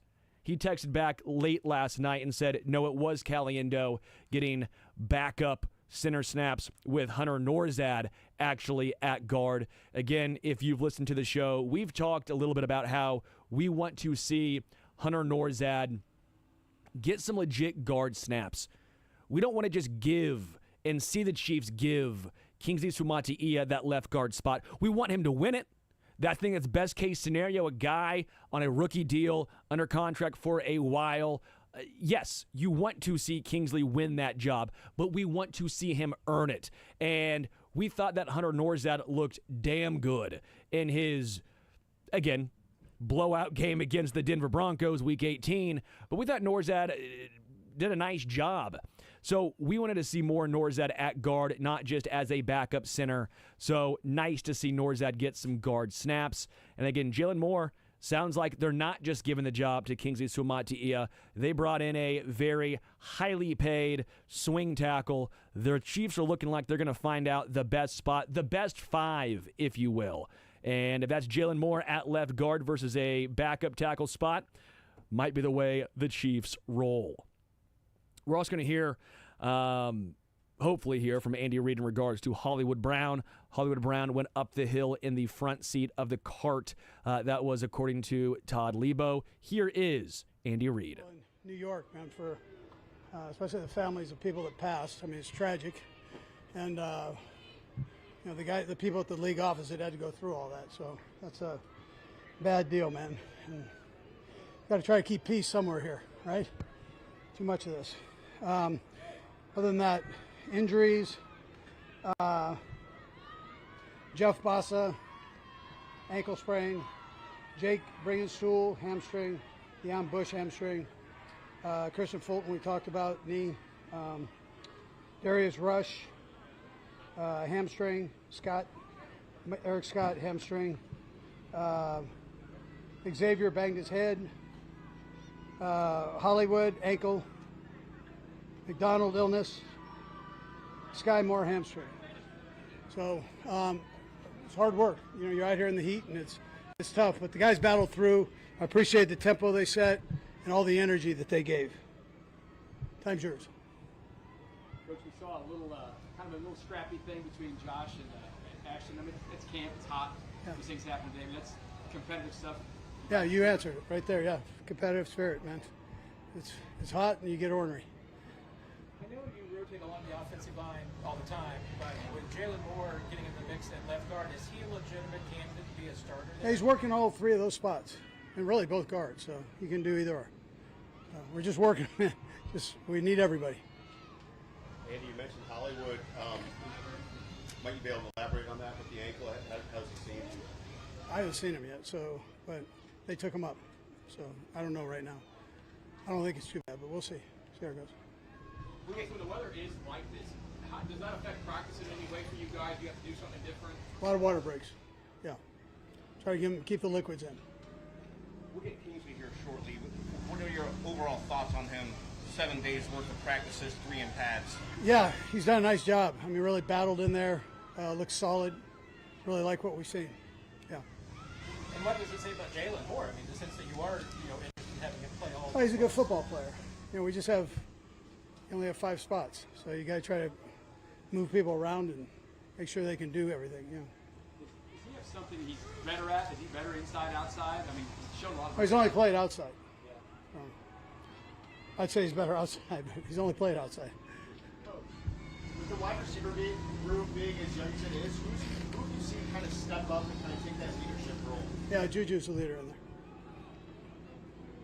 Okay. All right, good. Thank you. Thanks, Coach. Thanks, Coach. Well, a little short Andy Reid today. Didn't seem too keen to elaborate on a lot of things there. I guess I'll point out it's also hot out there for him, huh?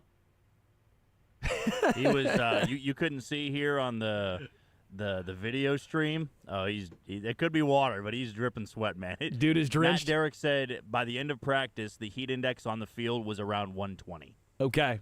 So heat index of 120 down there on the field. Andy Reid looks like was dripping sweat, and it sounded like he had the heat go to him as well. Little short answers today. Talked about the scrapping between Gelati and Simmons. Said it's hot and dudes get ornery. Like that line from him. Reminded me a little bit of Waterboy, huh? Little ornery, A little ornery. Sounds like Jalen Moore working on all spots. Sounds like a legit opportunity. We'll get into that a little bit later on. Kingsley Sumatia is coming up next. Did reiterate that Kingsley has done a nice job. He likes what he sees from him so far. The thing I will say and the pushback I will give is he liked what he did last year. He said he did a nice job last year in training camp as well. So I will take a lot of the Kingsley Sumatia talk with a grain of salt.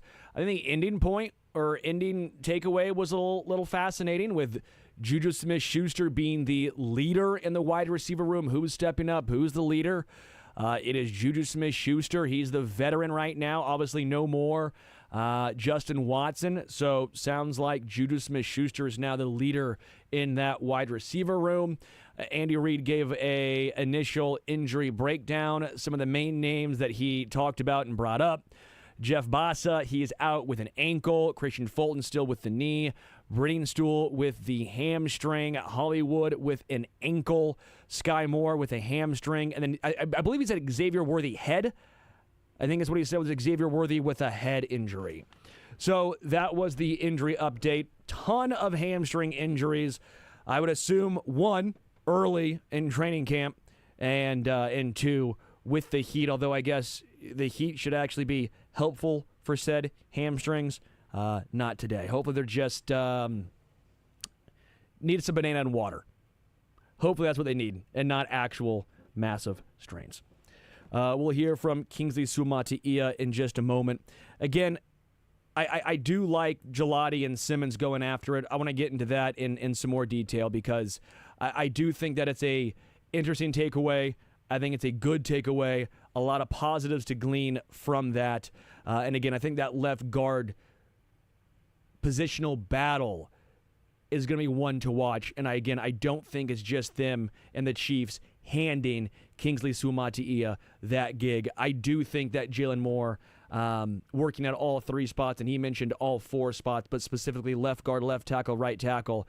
I think Andy's going to put his best 5 out there, whether that is more over Taylor, whether it's more over Kingsley, whether it's those guys over who, we'll find out how the breakdown shakes out. Here is Kingsley Sumatia. Man, we just having fun out there, out here grinding, in this hot weather. But we're all just trying to get better, 1% better every day. Defense and offense, we're fighting back and forth every day. So just trying to improve and get each other better. Generally speaking, how's the position switch going for you so far? Hey, it's going good. You know, taking that work, coming in at guard, things are a lot faster. So just taking, you know, my mind from out here to in here and working it from in there and getting the work from Trey and the inside guys. So it's been good. A lot. A lot. I'm right behind him. Hey Trey, hey Trey, hey Trey. So I'm over there in his ear every day, every second, just trying to get myself better in my craft so I can help this team. You mentioned bettering your prep. When you compare how you entered this camp to last season, what is the biggest difference? Man, just coming in shape, man. I was in shape last year, but just coming in shape, ready to roll, because they can throw me back at tackle, back at guard, but just being ready wherever the team needs me to play, so and be able to do that 110%.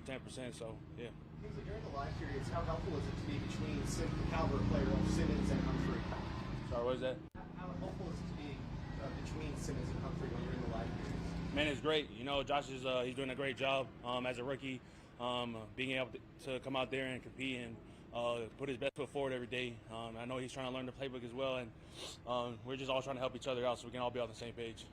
What was the benefit? I don't know if we actually. What was the benefit of Kingsley of playing guard position in Week 18 last year, and how much that can help you decide how to get better for this particular season? Sorry, I didn't hear the first thing. What did you feel like was the biggest benefit for you to play guard in Week 18 in Denver last year? Man, it was good. Just Coach A just wanted to throw me in there and see what I could do. It's great. Being able to be physical off the ball, being that man-to-man contact right off the ball. So just working at it every day. Like I said, you see Trey, you know, best guard, and I got the best center next to me. So I'm trying to be up there with those guys and keep up with them. Have you ever played guard growing up, or were you always exclusively outside? No, sir. Yeah, I only played tackle the whole year. So Josh is he's a rookie. His head's probably spinning a little bit. What are your thoughts of what you've seen from him? And you can help him a little bit because you went through it last year. No, yeah, most definitely. Like Joe Tooney was for me, that's how I'm going to be for him. Just being able to be on top of my plays so I can be able to help the guy next to me to my left and right. Got a little heated out there. He and Ashton kind of got after it a little bit. I mean, it's about that time of camp. You guys are getting that way a little bit, I guess.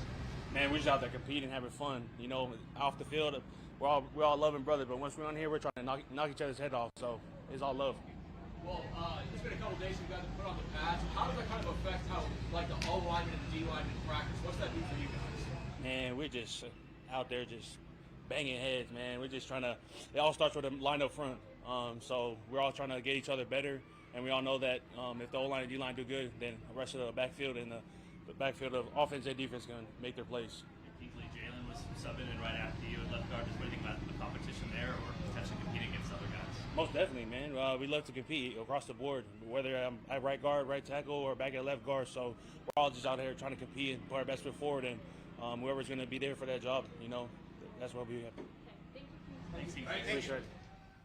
That was Kingsley Suamataia. Always love the mindset from him. Love his attitude and optimism at times. I didn't think it was interesting. Only played tackle growing up, but here is Harrison Butker. You know, it was very humid, very hot. You know, if I'm tired and sweating, you know, the rest of the team is struggling out there. So those guys are warriors, though, and I think it's important for us to get that confidence in training camp to be able to think when you're tired. And like I said, if I'm out there sweating and tired, you know, it's bad for the rest of the team. Into the offseason to make some changes sometimes. I guess, is there anything that you focused on, maybe shifted this offseason into your style? Yeah, the biggest focus was not collapsing down onto that left knee after making contact with the ball, trying to be upright and skipping through it. And for the most part, I think the majority, if not all my kicks, I'm staying upright. Some of them, my knee doesn't quite touch on the follow through, but it gets a little close sometimes. But I think just for longevity purposes, staying upright, skipping through, being more repeatable is only going to help me. And my body has felt better. I don't feel like I have the wear and tear on it when I'm collapsing as much.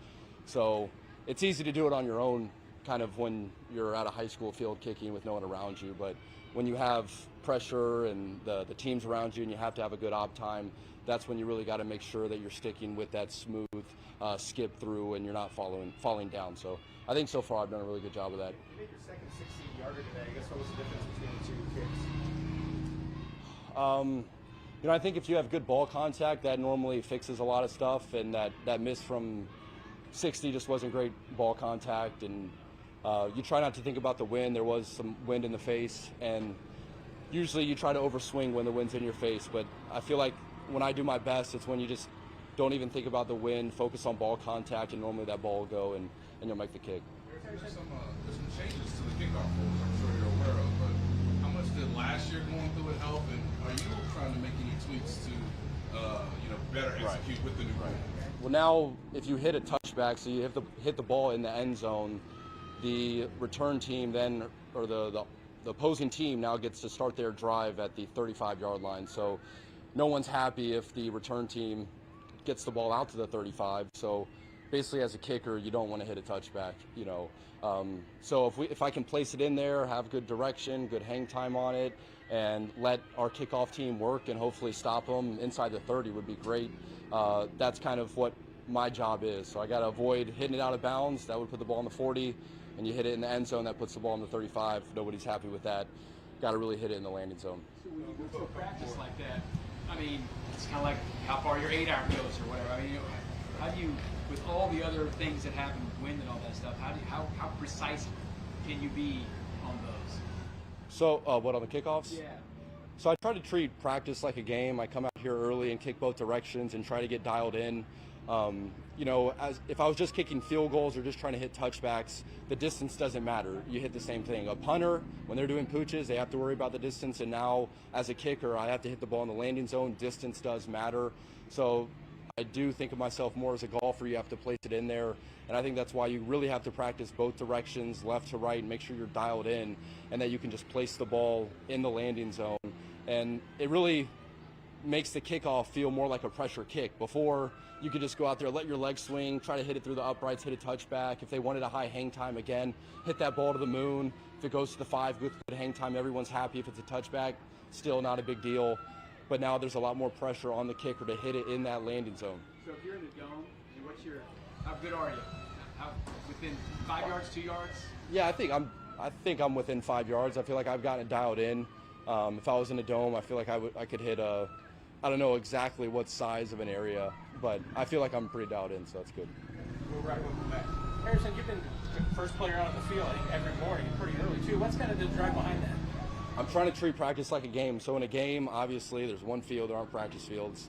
And in order to be able to kick both directions, you got to get out there. You have to get to the field early and get your kicks in. So I try to treat training camp practices like a game. Let me come out to the field that I know I'm going to have team reps on, hit both directions, hit kickoffs both ways, and then I'm basically not relaxing, but I'm just kind of walking around for an hour, which happens in a game. You hit the warm-up, you're done probably an hour before the game, and then you're just kind of standing, sitting on the bench, and then you have to be able to warm up and get ready to go for the live reps. So I'm just trying to treat practice like a game, and I think it's just giving me confidence to know when my warm-up's done, I can basically not hit a ball for an hour and a half and go out there and make the kick when I need to. You mentioned longevity as being the reason getting away from going down to the collapse on the knee. Is that just because you feel healthy now, or is that for your health going forward? I think it's both. So now hitting 60 balls in practice is a lot easier on my body, and I can do it more often. And then longevity, I think a whole season will feel a lot easier on my knees. I mean, I've had a left ankle and a left knee, and just trying to make sure I'm, staying healthy and not putting too much pressure on the joints. Yeah, thank you. Appreciate it, guys. Thanks, Harrison. That was Harrison Butker, kicker for the Kansas City Chiefs. Looks like Brashard Smith will be coming up next.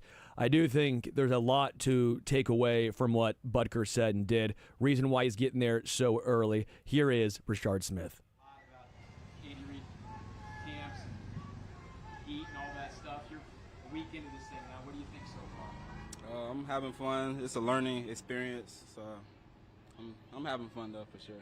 These last couple of days have been really hot. Pads on, long ones today.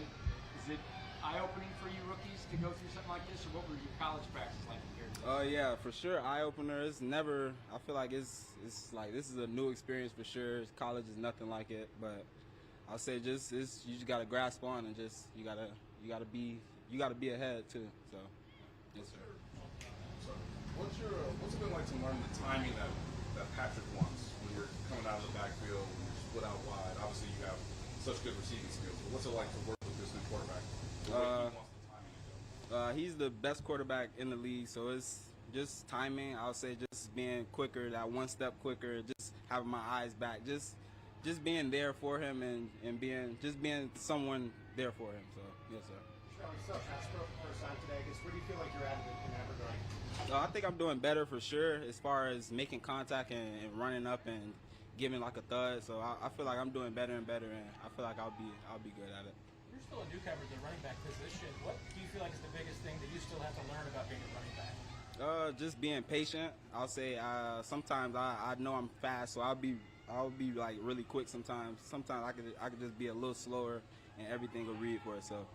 What's that coach is saying the biggest thing, the difference is, is running styles, running lower as a running back. Do you feel like that's something that you got to work on too?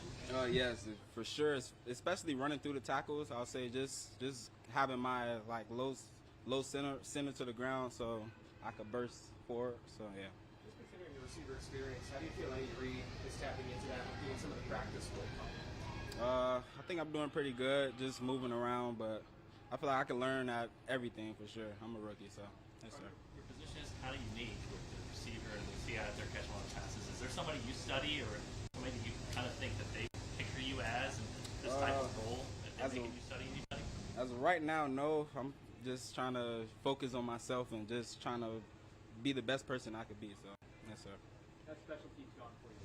I feel like it's going great. I'm trying to compete here, so I feel like I'm doing pretty good. And yes, sir. Especially the kickoff rule, right? I mean, it's going to be a much more important thing to catch and get upfield now. You guys haven't gone live yet on that. I mean, how excited are you to get to it? Well, I'm very excited about it. I never did that type of kick return before, but I feel like it's way more explosive plays to come for sure. You're a South Florida guy. You're used to the heat and humidity. How does that compare? What's it like out here for you guys? I feel like it's just the same. It's not like I don't think any Florida is even hotter. I feel like it's hot as Florida right now. So. Do you ever spend any time poking into the wide receiver room, or just strictly in the running back room? Nah, in the rooms I'm as a running back, but they'll tell me stuff here and there. But I'm in the running back room for sure. What do you think you are as far as absorbing the playbook as you get ready to approach that first preseason game?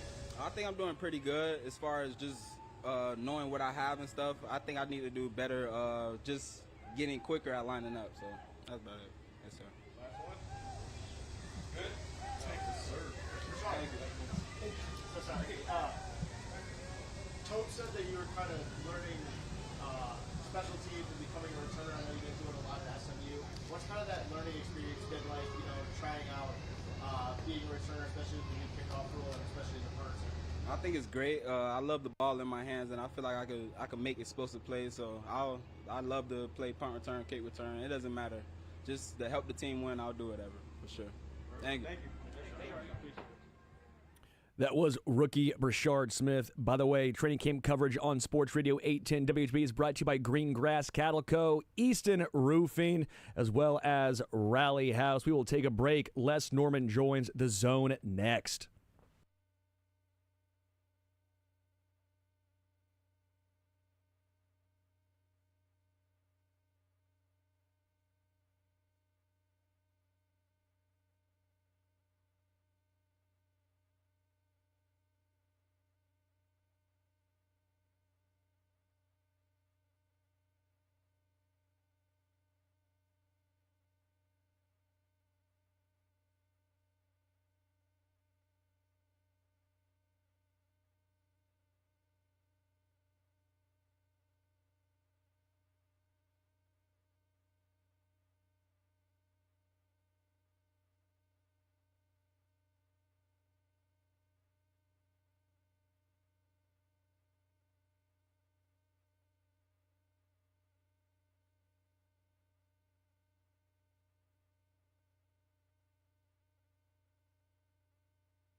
Norman.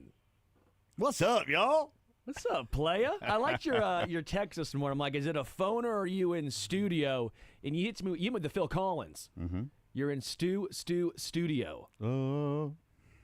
Yeah. Interns won't get that joke because interns, they don't know anything prior to 2004. Not only do they not get it, but they're going to be shaking their heads like, dude, come on. They didn't know who Mike Allstott was. Oh. By the way, isn't he from your hometown? He is. Yes. He went to the high school. At his high school is like his. I think his high school football coach was my college baseball and football coach. That's incredible because we talked with Mike Allstott in the first hour, and I looked him up. I was like, wait, Mount Juliet. Who do I know? I'm like, isn't Les? It was at Juliet Catholic. Was high that what it school. was? Yeah, it was Juliet Catholic. So yeah. same high school too. Well, we didn't go to the same high school. Okay. They had one guy that coached both of us. He's since passed away, but Gordy Gillespie coached him a little bit, and then in high school, when he was in high school, and then coached me at college because the college I went to is like 1 mile up the road.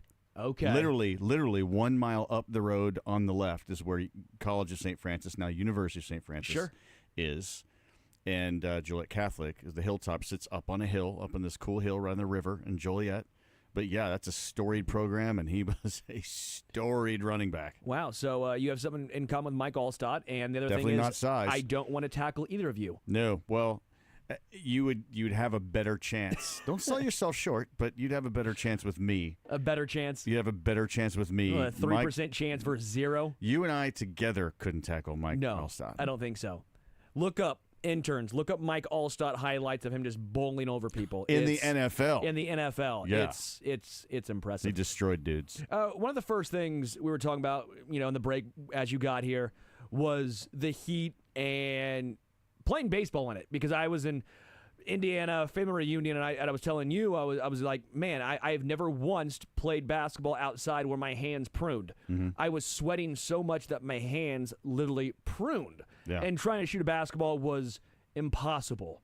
It was possible, but apparently just not for me. You got to heave it. It just feels you have no feel. Right. And I know Rich Hill talked last night, and he said it's not an excuse. Everyone had to play with this. Every pitcher had to deal with it. But he did say it's, tough to grip a baseball. It's difficult to get a good feel with that much sweat, that heat beating down on you. And we saw him and Steven Cruz specifically really struggle with command. Mm-hmm. Obviously, you played in this, a lot in this heat. What is it like trying to play baseball? Again, not trying to make excuses here, sure, but it's trying to let people understand what it is like when it's 100 degrees outside, your hands are pruning, tough to grip. Yeah. So it first of all, it is tough, and he's not making an excuse. And people will say, "Oh, you're just saying that because you walked." It really does make a difference. And yes, you have to adjust. Yes, you have to compete. You got to keep wiping your hand. But when you're in that heat, even if you put like the ammonia towels on your neck and on your face and on your hands, and usually once you put that ammonia, it cools you down. And it, like in the dugout in front of a fan, it dries your hands up, which is good. But then as soon as you walk back out, when the heat is oppressive and you can almost feel it pushing down on you, you instantly start sweating. You can't – it's so immediate that you can't really do anything about it. And so you just have to make the adjustments. I mean, your curveball maybe doesn't bite as much because it's slipping instead of you snapping it. Your fastball, it's a fingertip feel for a lot of those guys. And so it does affect you. I remember in 1998, I was in AAA with the Rangers, which was Oklahoma City. It was their inaugural opening the new stadium, Oklahoma Redhawks at the time. And it's set in a bowl in downtown Oklahoma City, and the wind wouldn't get there. There's just no wind. And we had like almost a 2-week homestand, like a 13-day or something kind of homestand. And for, I think, 11 of those days, they had pushed the game back from 7 p.m. to like 8 p.m. And it's still at 8 p.m., it was the actual temperature was 107. Oh, my gosh. Yeah, and with no wind. Yeah. And so you can only imagine what the heat index is. And so what they were going through with this little 3-day stretch of this oppressive heat is your clothes are heavier because you're sweating through it. No matter how much water, you're sweating it out, and you can't get a feel. It feels different. Then you're trying to make adjustments, and those adjustments are adjustments you're not used to, and so it really does affect how you hit. Inside batting gloves, you're sweating inside your batting gloves, and so the batting gloves are moving, and so you don't have as much control with the bat. yeah, the breathing is different. The sweat in your eyes is different. And especially with pitchers, the grip and the way you hold the ball and the way you release the ball is completely different. So not an excuse. Both teams have to do it, but I do feel for Rich Hill. So when you look at it, the Royals walked 14 guys. Yeah. The Braves walked 4 guys. I actually don't have a major complaint with the Royals offense. They scored 7 runs. I know 3 were late, but still, point still remains. They scored 7 runs. Same token, should they have been maybe a little more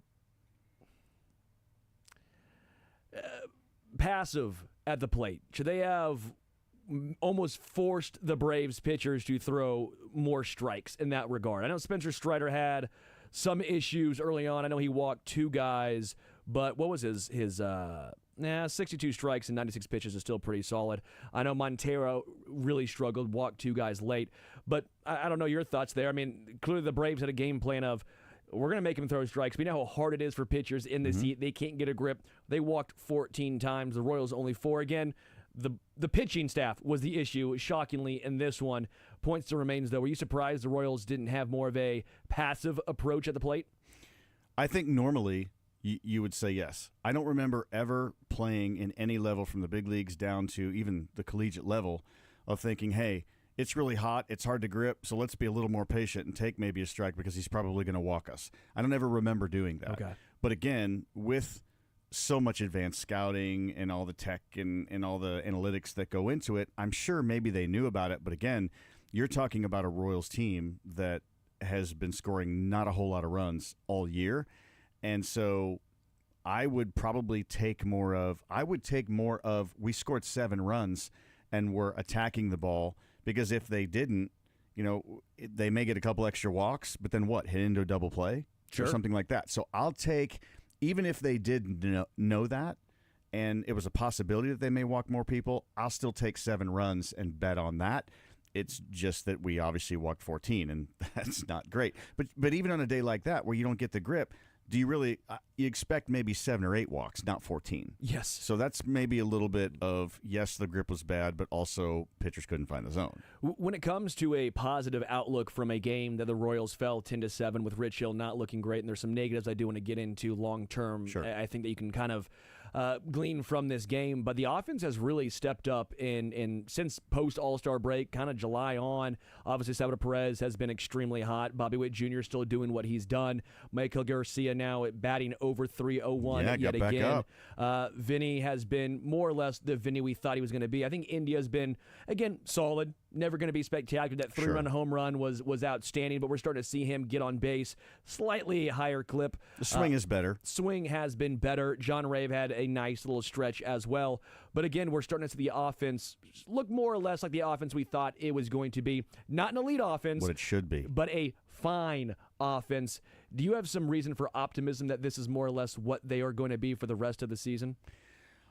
The weird thing is about this team is that I feel like once they get to a point like, okay, we're going to stop looking at the wild card. We're not out of it, but it's almost August and we're not performing, so we're just going to chill out and go out and play. That's the team that I see. And I feel like when that's the mindset, all of a sudden they're scoring 7 runs. They're scoring 6 runs. They're scoring 8 runs. There's less pressure.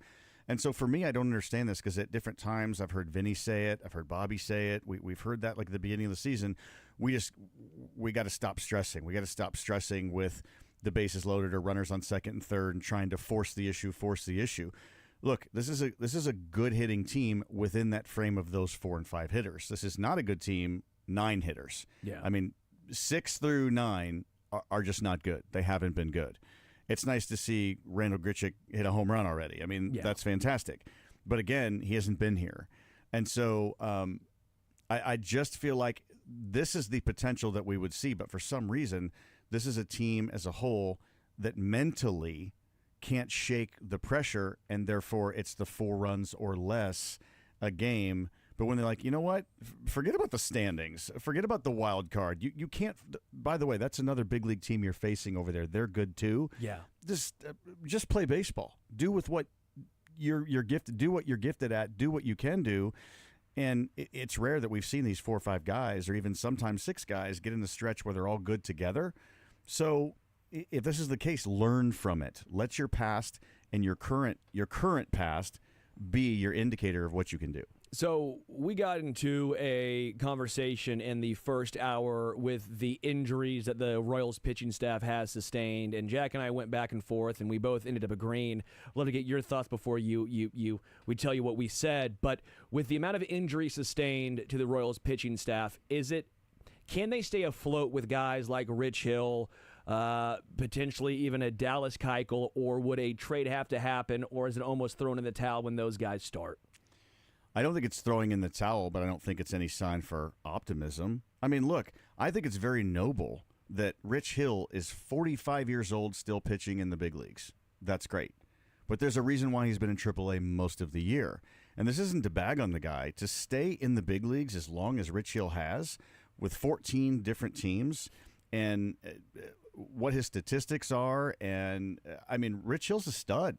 You can't be in the big leagues that long and not be a stud. The problem is he's 45. So I wouldn't say you throw in the towel. He's still a competitor, and he still knows how to pitch, and oftentimes those old guys pitch with their brain, not their talent, and those guys are dangerous too. The problem is that you, with a team like we have with the lack of offense on a consistent basis, it doesn't set Rich Hill up for a fact that if he gives up 3, 4, 5 runs, that they're still going to be okay. You know what I mean? So, yeah, it's Dallas Keuchel is probably not. He's going to be Rich Hill, and Rich Hill's going to be Dallas Keuchel. It's going to be one of those where when they pitch, you better score 8, 9, 10 runs, and still that might not be good enough.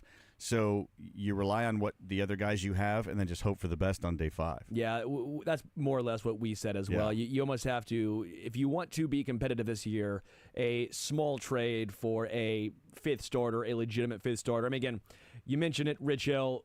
It's a great story, but the results I just don't think are going to be there. You got a little even lucky his first start. I know it was only 1 earned run, 3 runs overall, only 1 strikeout. I like the craftiness against the lefties. I saw what he was doing against Matt Olson, trying to go side-armed almost. Yeah.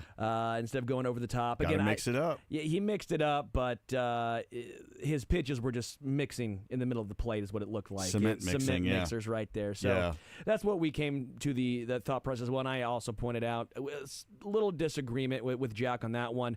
I don't think the bullpen's great. He didn't say the bullpen was great, but I think I'm lower on the bullpen than most.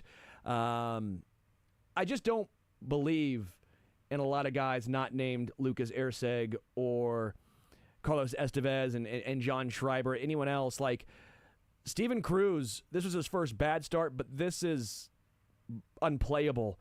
Jonathan Boland's not been a real useful piece. Right. Sam Long's not been a useful piece. Taylor Clark has been middle reliever at best. This team just has too many mop-up guys in the bullpen, in my opinion. Daniel Lynch hasn't been useful necessarily.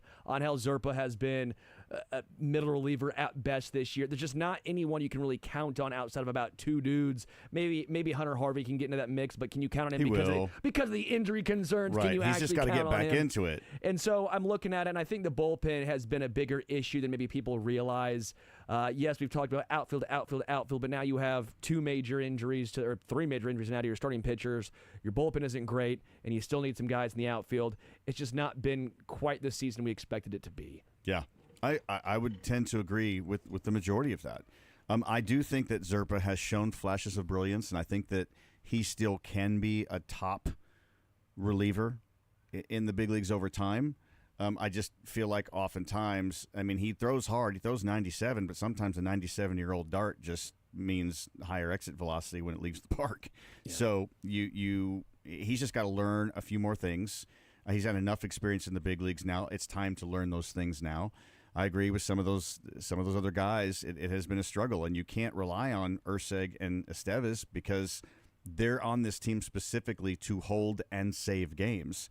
And if your middle guys are blowing it up, then you don't want Erceg and Estevez pitching only because they haven't had work in a long time, because they haven't been put in situations where it's a winnable game.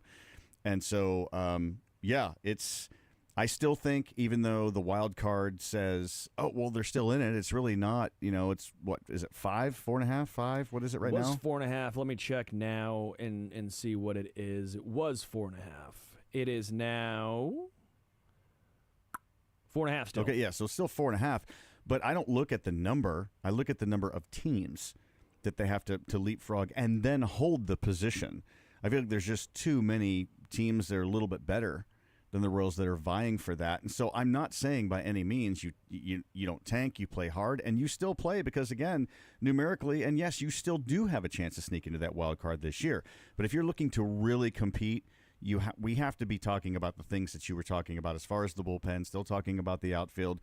Jack, for next year, can hit big league pitching, but he has a few things that are big that he still has to learn, or there's not going to be a big improvement. So there's still some of those things that if you really want to compete and think about not wild card but playoff team, bullpen's got to get right. Our starting rotation has to get healthy, and there still needs to be those corner outfielders long term that are going to produce. Yeah, let's talk about Jack real quick here. I know obviously he's on the IL right now, but what have you seen from him, optimistic-wise, and the things that you think he really needs to work on? Because we have seen glimpses. We've seen him hit a ball at his eyes for a home run. We've seen him hit the mammoth home runs. We've seen him put some great swings on balls.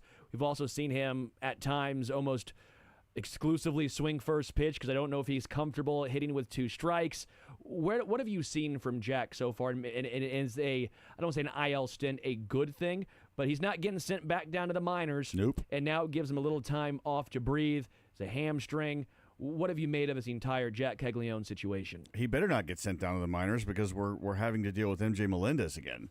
So, I mean, my goodness, he better stay in the big leagues. If we're going to give that guy 17 chances, he's got the lives of 3 cats. Cags is batting 147, and it is over 2 times higher than MJ, who's batting .068. Yeah. If that was beers and drinking, that could drive.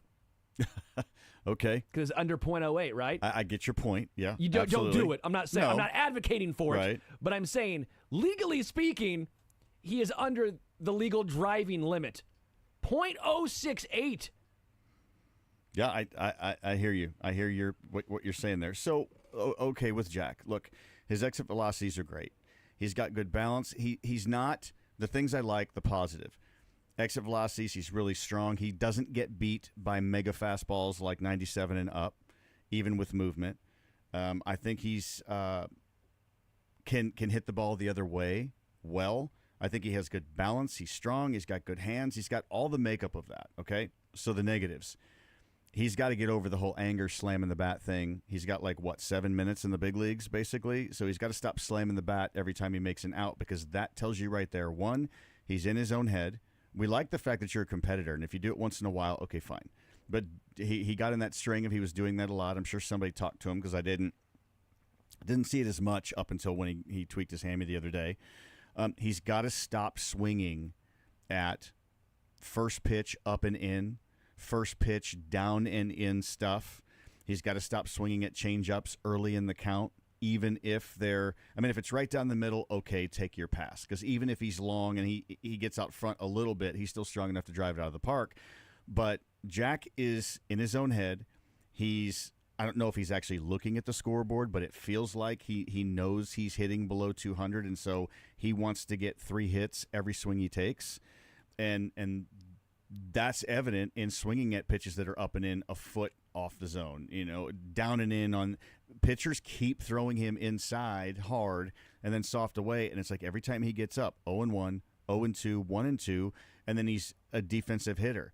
He doesn't look like he's having fun. He has just his facial expressions. He looks like he's stressed. He doesn't smile unless he gets a hit. And so what he probably needs is this season to be over with, to learn a few things, but then once the season's over with and he gets that fresh batting average to come into spring training and make the team next year and be the starting right fielder, work in the offseason, then go ahead and get that fresh start.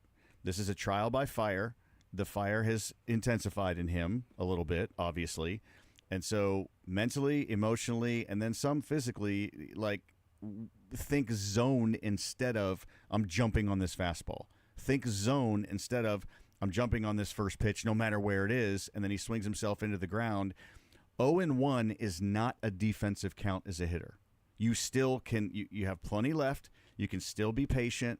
You can still be a little bit picky, still find a pitch you can drive. If a pitcher makes a pitch, okay. If you're 0-2, now go defensive. The problem is is that by swinging 0-1 or 0-0 on a really bad pitch, even though it's not a defensive count 0-1, in his mind, he's hitting to not fail. And that's the big problem with Jack.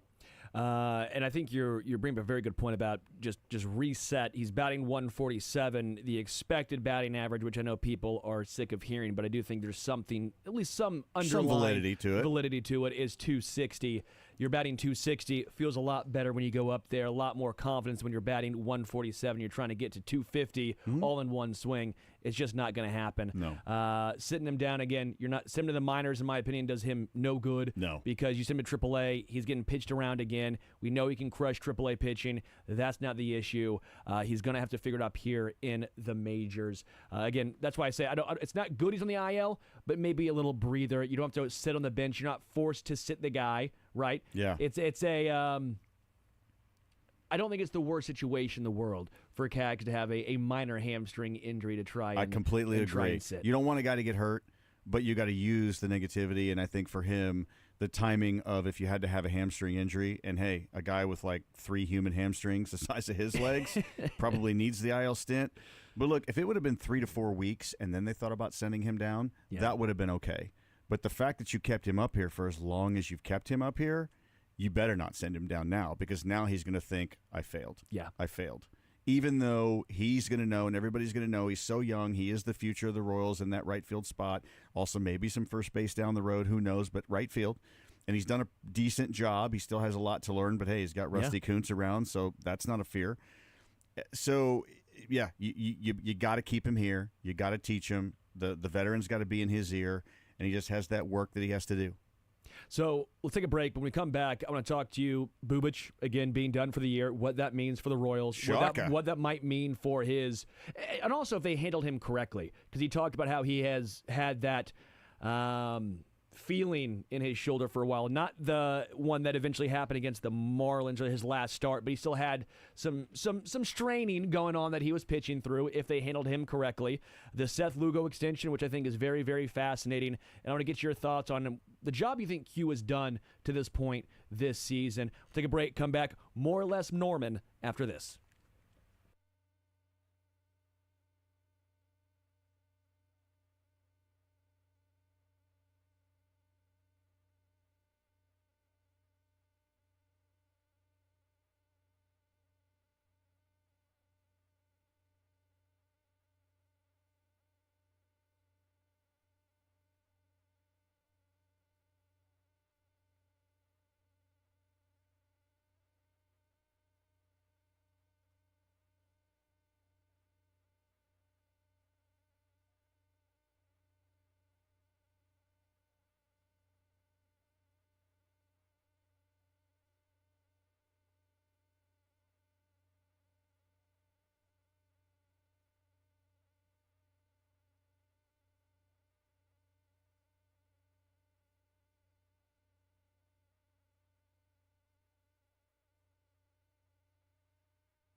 Welcome back to The Zone. Sports Radio 810 WHB. Sterling Holmes, Jack Johnson, Les Norman. Let's start with let's get the negative out of the way first. Let's do that. And then we can go positive. It could take a while, but hey. Well, let's get the main negative. Sure. Well, maybe your thoughts on Q might be negative too. So let's we'll get there. There's no positive way to spin it. Let's get that one out of the way now. The Chris Bubich out for the rest of the year. Oof. Doesn't have to have surgery. Mm-hmm. Which I guess that is a slight big positive, right? I think it's a big positive. But rotator cuff strain, sounds like he was pitching through a lot of soreness the majority of the season. Obviously was a guy who had surgery, missed some years, missed some time, came back last year, was phenomenal in the bullpen. We knew that this was a potential risk this year, going from the bullpen to a starter. They didn't really ever have a situation where they said, hey, we're going to save you.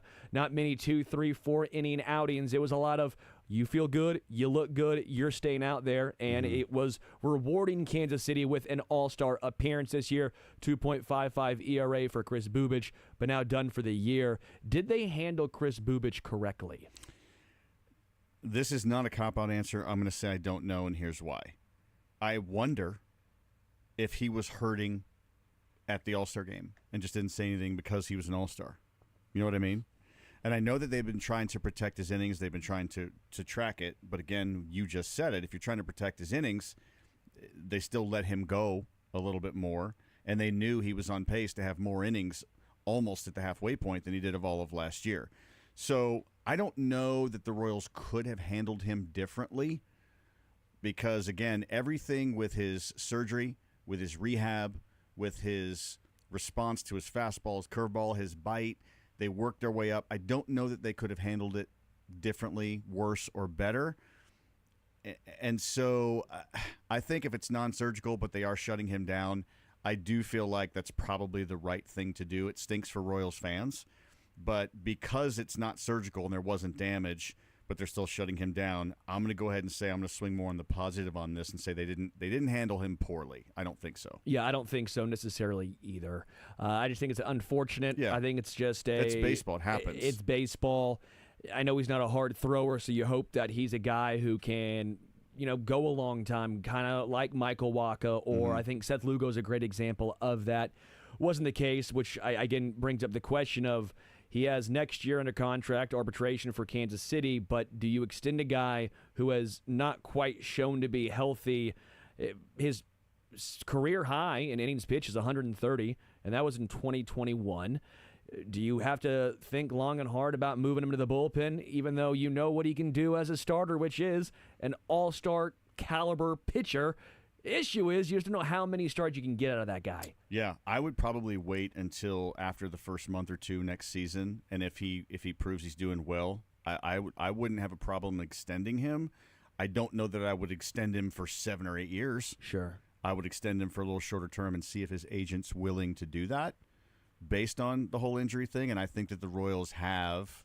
It would show loyalty to him based on his injuries and based on shutting him down with this whole rotator cuff strain now. So it'll be interesting to see what happens, but I would wait a little bit into next year to see how he comes through the offseason, which I assume everything will be fine.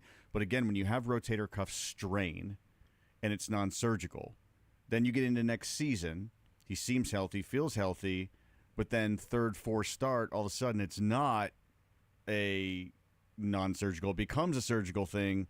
Then, you just got to wait a little bit. The Royals got to protect themselves, but at the same time, you think about rewarding a guy that's come through for them and battled through surgery to be an all-star pitcher. So I think it's wait. Hurry up and wait. Yeah. Seth Lugo got extended by Kansas City. There was a lot of talk about him, obviously, trade deadline. He was potentially going to be the prize pitching target for a lot of teams. Sandy Alcantara was going to be that guy, but he has a 7 ERA this year. There was going to be Zach Gallen, but Zach Gallen has also struggled for Arizona. Seth Lugo, a guy who was second in the Cy Young race last year, had a phenomenal season already this season. thought that maybe the Royals would look to trade him and try and bring something back. I was on the side of, well, if you're not going to give him an extension, you got to trade him. The Royals extended him, and it was for a lot less than I thought. I thought it was going to be starting at the Nathan Eovaldi number of 3 years, $75 million. Very similar players, very different styles, but very similar numbers. Yeah. Very similar age. It made sense. Yet Seth Lugo seemingly took a pretty nice discount to stay a Kansas City Royal. What do you make of the Seth Lugo extension here in KC? So all I'll say is in a source. I'm going to say a source back in the offseason before Waka's extension. That group of pitchers in Waka and Lugo like it here and want to be here from what I've heard. They didn't tell me specifically. I just heard from somebody that I know that understands the game, that felt like those guys really wanted to stay here. They like Kansas City. They get along. The families get along. And when you have that, that's a great thing. It really is a great thing. When Kansas City becomes home and veteran pitchers that could just clean up but choose to not go that route and let $23 million a year or whatever it is. Yeah. That's pretty damn cleaning good. up. I mean, it's for this room, unless there's something I don't know, it's cleaning up. You know, so I'm getting weird smirks. I don't know. Are you The intern, I think. Do you make $23 million a year? He's eating an apple now. Hey, he's I see obviously the big, buff dude, I see eating the healthy. protein shakes he brings in here. Those things are Look not at the cheap. size of this guy. Wait, Sterling, am I eating the apple right though? Yes, That's the this question. guy okay. is a cool. psycho. It was just a banana. Have you seen the that's an banana? inside joke. No, and I don't know that I want to. So yeah, You've never seen the intern eat a banana? no, nope. It's alarming, jarring, scary. He eats it the complete opposite way you should eat a banana. Moving on, though. Okay. Seth Lugo and the extension, the family aspect of this. Yeah, so I it doesn't surprise me in that sense, and I like the move that the Royals made there. Here's the one thing I'll say. Signing him to that extension absolutely puts the pressure on the front office to fix this offense. Yes. You're going to reward a guy like that, which they should have, because he's one of the best pitchers in all of baseball. Okay? Whether his ERA is higher, lower, whatever, the way he pitches, the length of games he goes into at his age, just the number of pitches, the way he knows the game, and just the way he approaches the game. There's just so much that Seth Lugo brings to the game. I thought they would trade him for an overhaul with Bubic hurt. I'm glad. We talked about before, right when I got in here, you guys helped me understand that Bubic got hurt after the signing, so it wasn't the why behind why they extended him. But even so, it works out really well. But it does put the pressure on the front office and the current offense to pick up the pace a little bit. Because if you're going to reward a guy like that and not win and not put the pieces in place to win, and as much as I like Randall Grichuk and the fact that he's in a couple games has done well already, he's not the long-term answer. He's 33 years old. Yeah. He's at the end of his career. I think this next year will be, his 13th year in the big leagues? And even though he's a big guy, that there's time on that body. And so there has to be new answers done. And if you're going to make that commitment, then you got to do it on the other side, because one extension is not going to fix this. Well, here's what the Royals are looking at for next year, and that's why I really like the Seth Lugo extension. You're looking at next year's pitching staff being Seth Lugo, Chris Bubic, Michael Wacha, Cole Reagans, and Noah Cameron. That is good rotation. Maybe the best starting five. Dodgers, maybe. There's a couple of teams, but that is a top 3, 1 through 5. That is depth right there. Michael Lorenzen's a fine number 5, but that basically is swapping out Noah Cameron and his 2.44 ERA for Michael Lorenzen. I understand Noah Cameron, maybe some of the numbers scream some sort of regression is coming. I don't think he's going to have a 2.44 ERA forever. That is ridiculous. But the point still remains, he is a big league starter, and he's pitching like, in my opinion, he could be a third starter on a lot of different teams. Yes. He now has 14 starts in his major league career. It's no longer the 3-4 starts that were just phenomenal. It is 14 starts. We've seen some clunkers. We've seen how he's responded. He's responded nicely. You're right, because now you have a whole bunch of concrete, positive players pitching wise. Again, the bullpen I still think needs some revamping done. Yeah, but you at least know. Well, I wasn't what you just have. leaving it on the offense. You're right. The bullpen needs revamping. but it starts with a team that needs to score more than 3-point whatever runs per game. But now you no longer have to go and say, we need a starter in the offseason. We need to find a guy who can get this done, and that would be the case if you don't have Seth Lugo. But I do have another takeaway, or two takeaways from the Seth Lugo contract extension. Obviously, the family aspect, I think, is big, because when you were that age now, you were in New York, you were in San Diego. You could be a gun for hire, but most teams are giving you, maybe you get the 3 for $75, but you start becoming that one-year guy. You start getting that 1 for 30, the 1 for 25. You can maximize those one-year contracts, but now you're moving all over the country year after year after year. Those big cities are not old men cities. And so I think Seth Lugo, I think that played a part.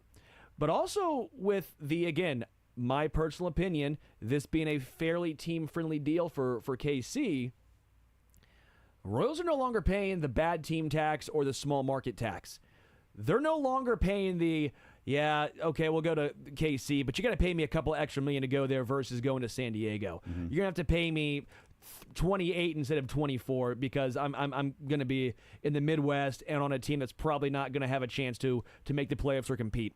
That's no longer the case anymore. That is what that deal told me. Maybe I'm taking too much away from one contract extension, but that to me is a very, very positive aspect from this. Yeah, I would agree. I think it's whether it's the way the structure has to be. I feel like the Royals are no longer looked at as that bully mid-market. You know what I'm saying? I mean, it's that situation where there's players out there that feel like with that rotation that the Royals are, even though they're maybe mid-market, small market, that people actually want to come to Kansas City and they actually want to play. It's not like, okay, I'll go there, but you're going to pay me to do it because, hey, after all, it's the Royals. I mean, it's not that cellar-dwelling, embarrassment, basement kind of feel. This is a team that really can with this squad they have, and and I really do believe they have a great front office. I really believe in our front office with JJ Piccolo and all the people he has working with him. I think that pretty soon 1 or 2 coaching situations may need to change. Not Q. That's not who I'm talking about. But who are you talking about, Les? Look, again, it's not a situation where I feel like anybody should lose their job. I love job security. I know, and I'll save you money too. I'll say it. It's fine. I don't mind saying it. But Alex Zumwalt, we've talked about how I don't want him to get fired. I want him to be moved in the organization. I don't want him as the Major League Baseball hitting coach. I'm okay because we've seen Zumwalt do some good things a lot of times in the minors. The original game plan was not for Zumwalt to be the long-term hitting coach for the Royals. That was just a interim situation that has transpired and evolved into him having this role. By the way, the calls for him to get canned have shockingly slowed down as the Royals offense has taken off, even if it's the same. It's always the case. Fans are fickle. But I'm just saying, if in the long term, if next year we're still below 4 runs a game. Yes. I mean, sometimes a change has to be made, and it's not. Look, they're the guys that swing the bat, and I'm not saying the what they're going about is the right way. Their approach and the hitting scheme and all that, it could be the right thing, but sometimes you have guys that it can't translate with. Sure. That's not your fault. But again, sometimes change is necessary, and you speak the same thing. Maybe you speak it a little bit differently. Maybe some coaches have a better way of getting into this guy's ear or this guy's back of his head or the front of this guy's head. They just say things differently. And so maybe that is the case. Now, if they pick it up and that there is a change, then okay, hang in there, stay in there. So, but again, regardless, they have to swing the bat. Sometimes you just need a change. So, question for you. Obviously, you played Major League Baseball, so I know we need to take a break, Jack. So this last question, then we'll break. But when it comes to hitting coaches and pitching coaches and maybe even managers, does it help when they've played in the majors and had success, or does that even matter? For example, like Kevin Seitzer. Well, it's easy to point to him because how many 300 seasons did he have? George Brett. Yeah, it's easy to take advice from him because you see the Hall of Famer. You see Alex Zumwalt. There's not a knock on him necessarily, but he was a pitcher. He transitioned. He didn't hit. If you're in the majors, you go, yeah, but come on, I've already surpassed what you've done. I'm already here. Why should I listen to you? If George Brett tells you something like, well, I'm not at his level, so of course I'm listening to him. Is that something that players... You're smirking a little bit here. Is that something that players it's not. It's think not a about smirk. or no? It's not a smirk of how you think. So listen. Are we over analyzing this? Yes, and here's Okay. why. I don't know if you remember me telling the story. Who was I asked a player in Omaha a question about my hitting, and I went like 21 for my next 24 and made my big league debut shortly after those 3 weeks. Do you remember who that person was? He was down on a rehab assignment. Yes. I forget who it was, but It was Tom Browning. Yeah. Left-handed pitcher. Because even though the hitting coaches that we had were fine, I was struggling personally. I couldn't get a feel. My timing was off. And so I went to a guy like, how would you pitch me? Let's just dig into it. Who knows me the best? A hitting coach can give me philosophy and tell me how to hit, but if my body is different and my mental side is different, I'm not going to hear it right from him. It's not his fault, not my fault, but I'm the one that's not hitting. So he said, I'd throw you a BP fastball right down the middle and watch you ground out because you're gripping the bat too tight, you're rolling over, and you're trying too hard. I said, okay, what would you do? Try to get jammed, trust your hands, and see what happens. Hit about a 440-foot home run my next at-bat on a 92-mile-an-hour fastball in the inside corner. Then went 21 for 24 and made my major league debut. You know, it kind of around that. Maybe not Sure. exactly that way, but very close to that. Because I think I ended up the first time I got called up, I had jumped. It was maybe early in the season. I had jumped like up to 340, 350. So when you get that many hits, that can happen. But it wasn't late in the season. It was in like the end of May. So the best hitting instructor that I've ever seen, there's two. One is Rudy Armillo with the Rangers and Cubs. Okay. The other one is the former minor leaguer with the Royals, Kevin Long. Kevin Long was with the Yankees. He was with a bunch of different teams. And Kevin Long was just a little dude, and I played with him in Double-A and a little bit in Triple-A. Dude could hit. He was just a small dude. So he's a hitting guy that understood it but never played at the big league level. Okay. There's a lot of guys that pitch and didn't hit but understand hitting. It's what makes them such a good pitcher. So you can't discount Zumwalt because he was a pitcher. Okay. He understands how to pitch to hitters. That's a good... I'm glad. I mean, because I think that helps, especially if they choose to go a different way and they reassign Zumwalt somewhere else. It helps, I think, maybe the fans or some people understand it doesn't have to be a Hall of Fame player to be the hitting coach for this team. You know who doesn't think he's a good hitting coach and doesn't enjoy it? George Brett. George Brett. He's just like, I'm not a good hitting coach. I can just get up there and hit 390 or whatever. Just do this. Just do this. I will say this, though. George Brett helped also get me to the big leagues because I was struggling in spring training. I won't tell you the whole story. It was a great story, but another time. And he's like, look, you just got to – I don't know how to – the techniques and all those things, but your barrel is in and out of the zone. I was good because I kept my barrel in the zone a long time, and even if I was late, I could hit a ball the other way. If I was early, I could hit a home run and pull it. If I was right on, I'd smoke it right up the middle. My barrel was always in the zone.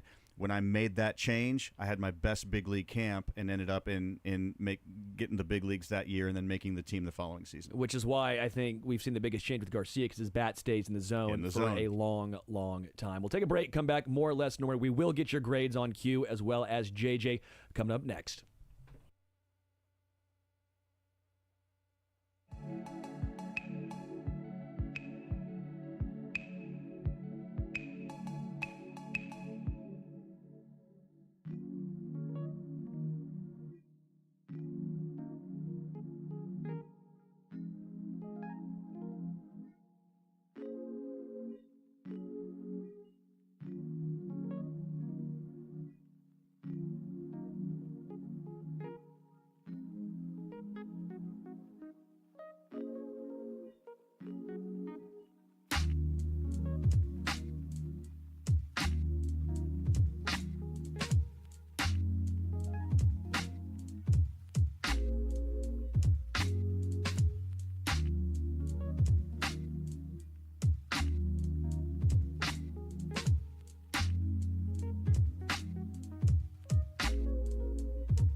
How dare you?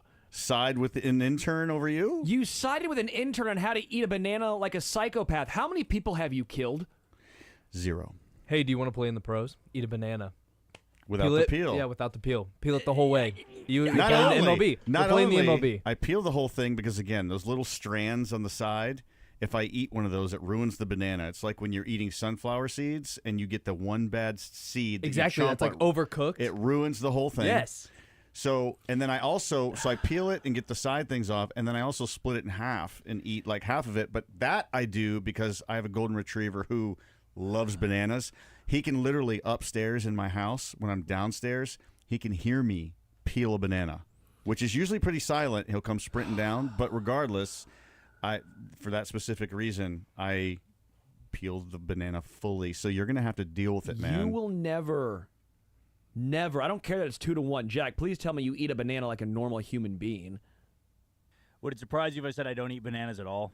No, that honestly tracks. I feel like if you told me you were on like the carnivore diet, I would also believe it. If you're just like, I only eat steak and eggs, I'd be like, yeah, that tracks. Well, I'm assuming it's because you think I'm so strong and so muscly. Like that is exactly why yeah, I said of that. Course. No, I actually don't like fruit at all. I like vegetables. I don't. There's not a single fruit I enjoy. I like smoothies. You blend it up. You give me a nice smoothie. Absolutely. Do you like tomatoes? Diced up. They're a fruit. That's a fruit. Yeah, I know, but I would say it's all about texture for me. I'm a huge fruit guy. Like like a banana is a big fruit guy. Berries, love them. Melons, love them. Pause. Peeled bananas, Pause. don't love them. Yeah.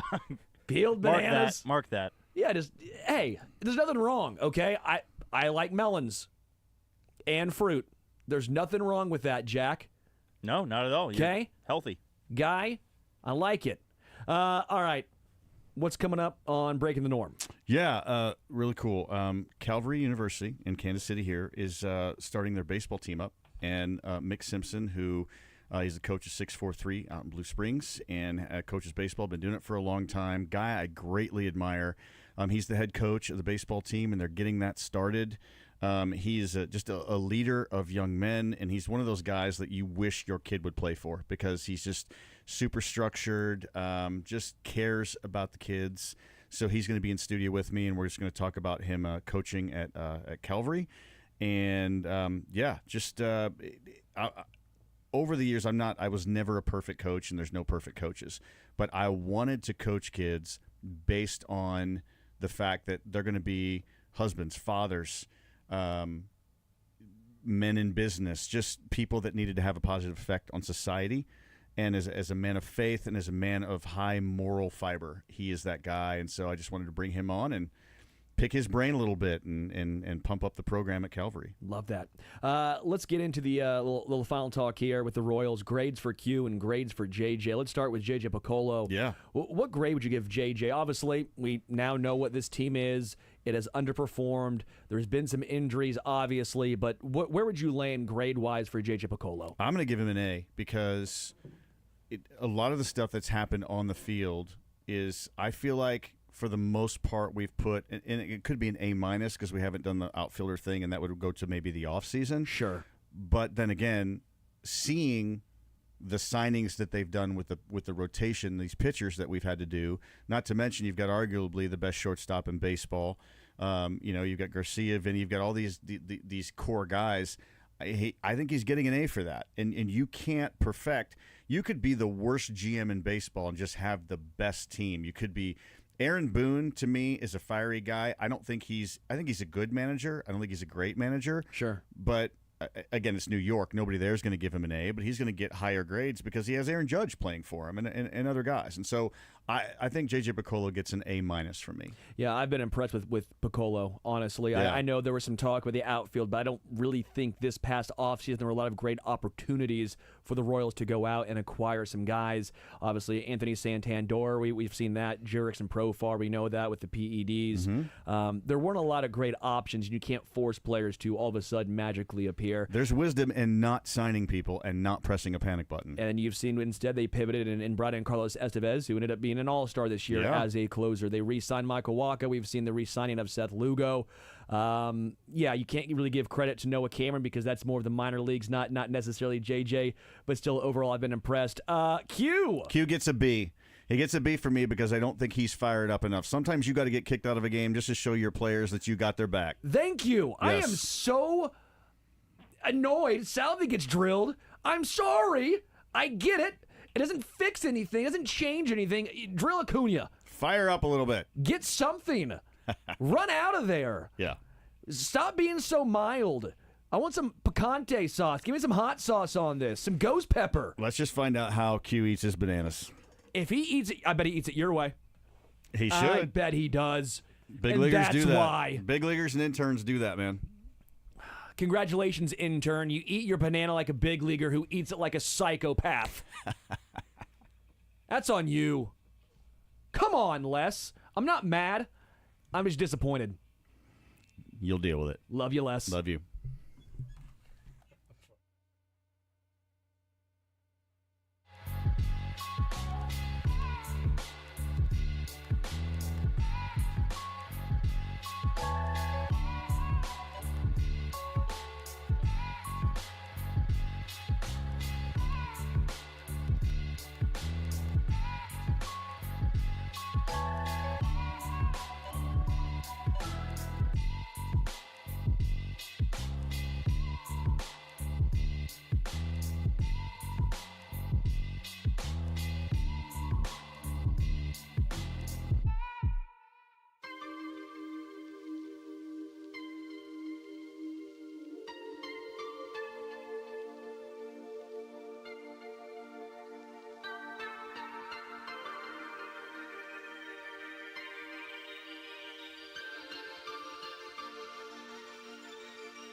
the highway on 29, so it's smooth sailing. Oh, wow. Lebo, is it your lucky day?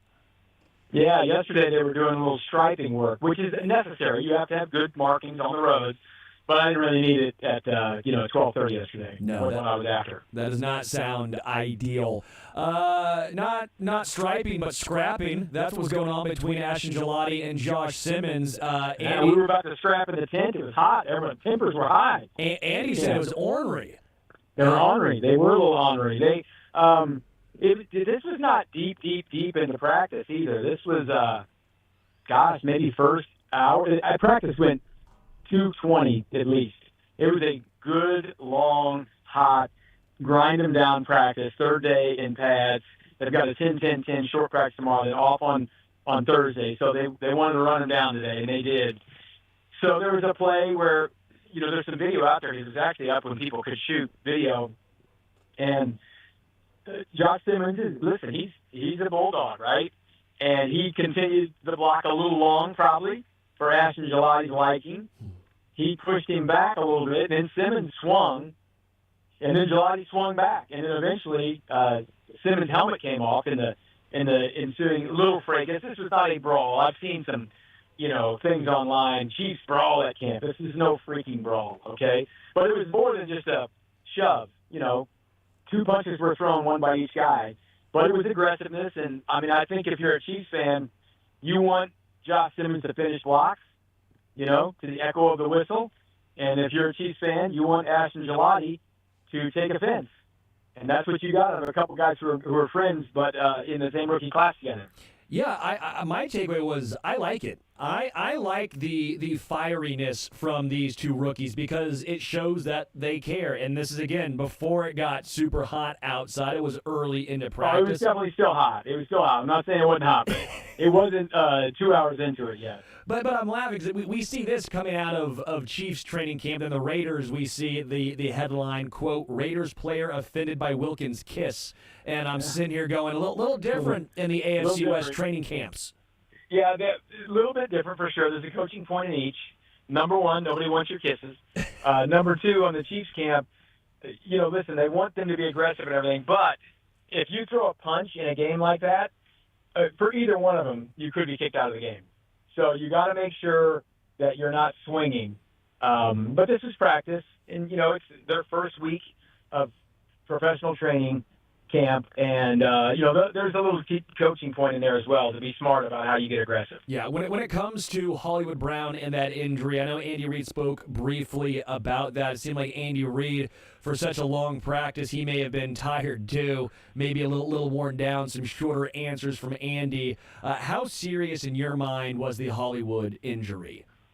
Well, our barometer always on injuries is, you go up the hill in the back of the cart or the front of the cart, and he was just riding shotgun. So that means it's not that bad. He wasn't with his leg out on the back of the cart with the team, medical staff with him.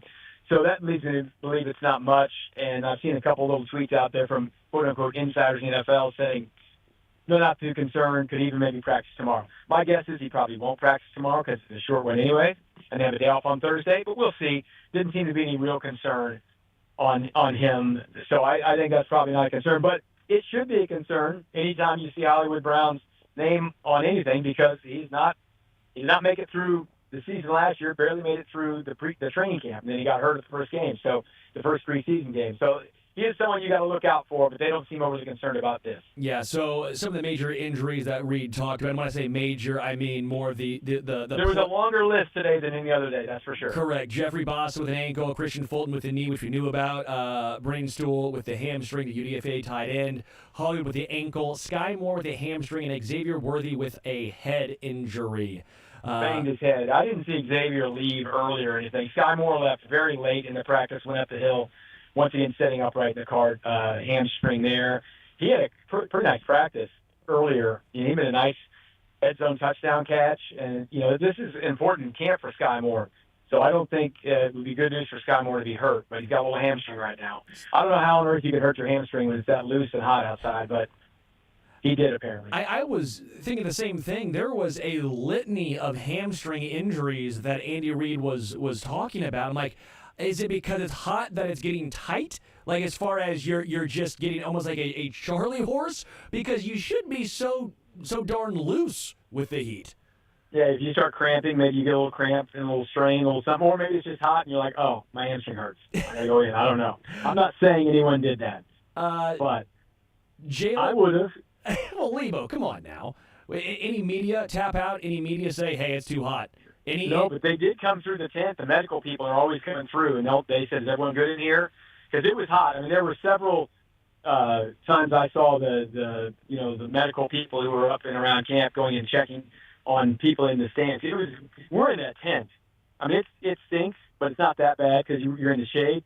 It was really, there's no chance in the world I would have been out there watching a football practice today as a fan. It was that kind of hot. No media getting into any Gelati and Simmons no ruckus? Not yet. Not yet? Okay. Dog days are coming, though. Just wanted to check. I know Teicher's not there anymore, so that was the guy we had to worry about, obviously. There's lots of them I'd like to tussle with. Jalen Moore working at all spots. Yes. Going left guard with the ones before Kingsley swung in there.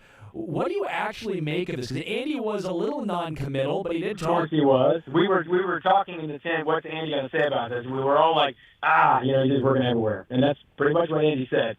Don't read too much into it, but I think you should read a little something into it. I did not. He was not working, if any, at tackle at all. It was rotating in at guard today. So he has not done that, really.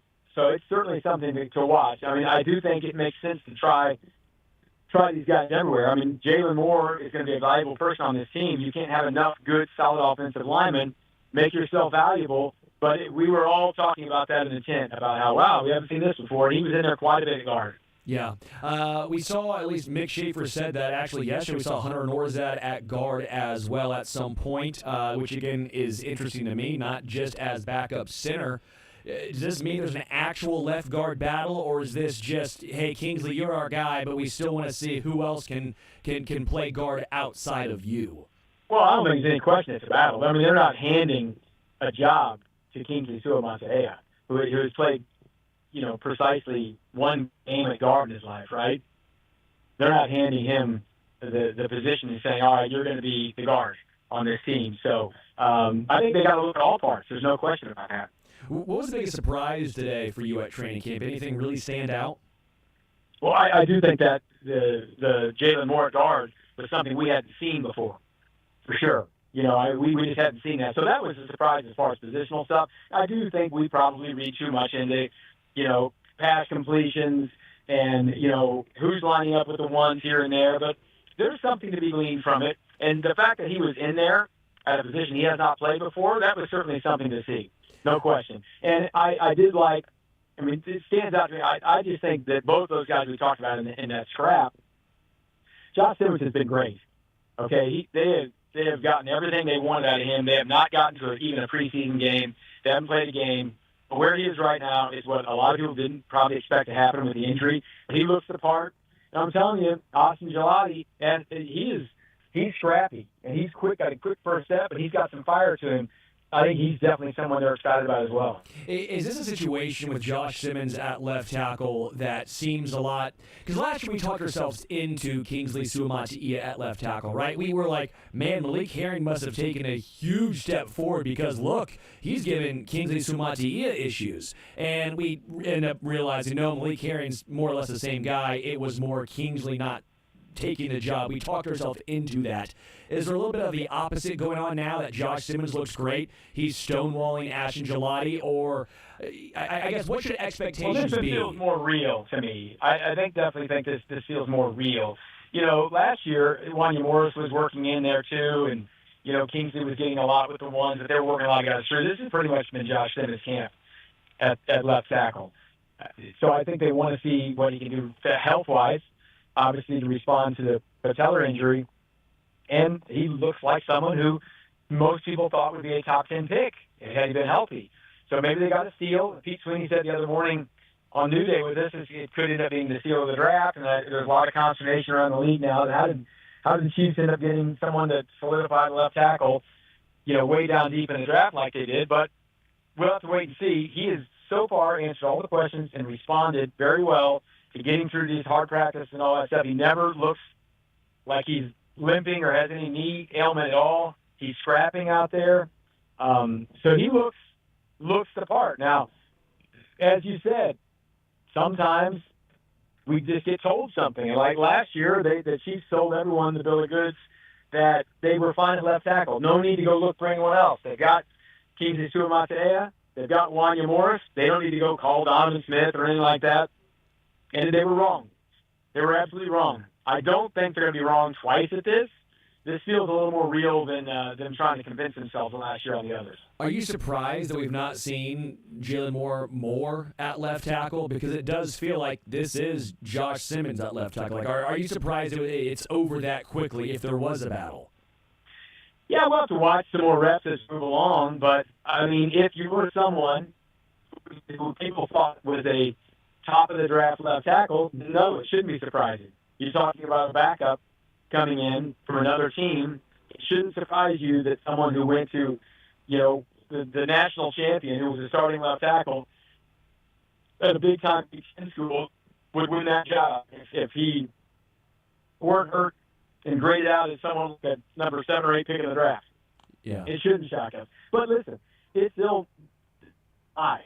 We got a long way to go. And just like, gosh, I was thinking maybe Monday or something. Boy, we just haven't heard anything about injuries ever. And then all of a sudden they put these pads on. A couple guys got hurt Sunday. Couple, 3, 4 guys went to the tent up the hill today.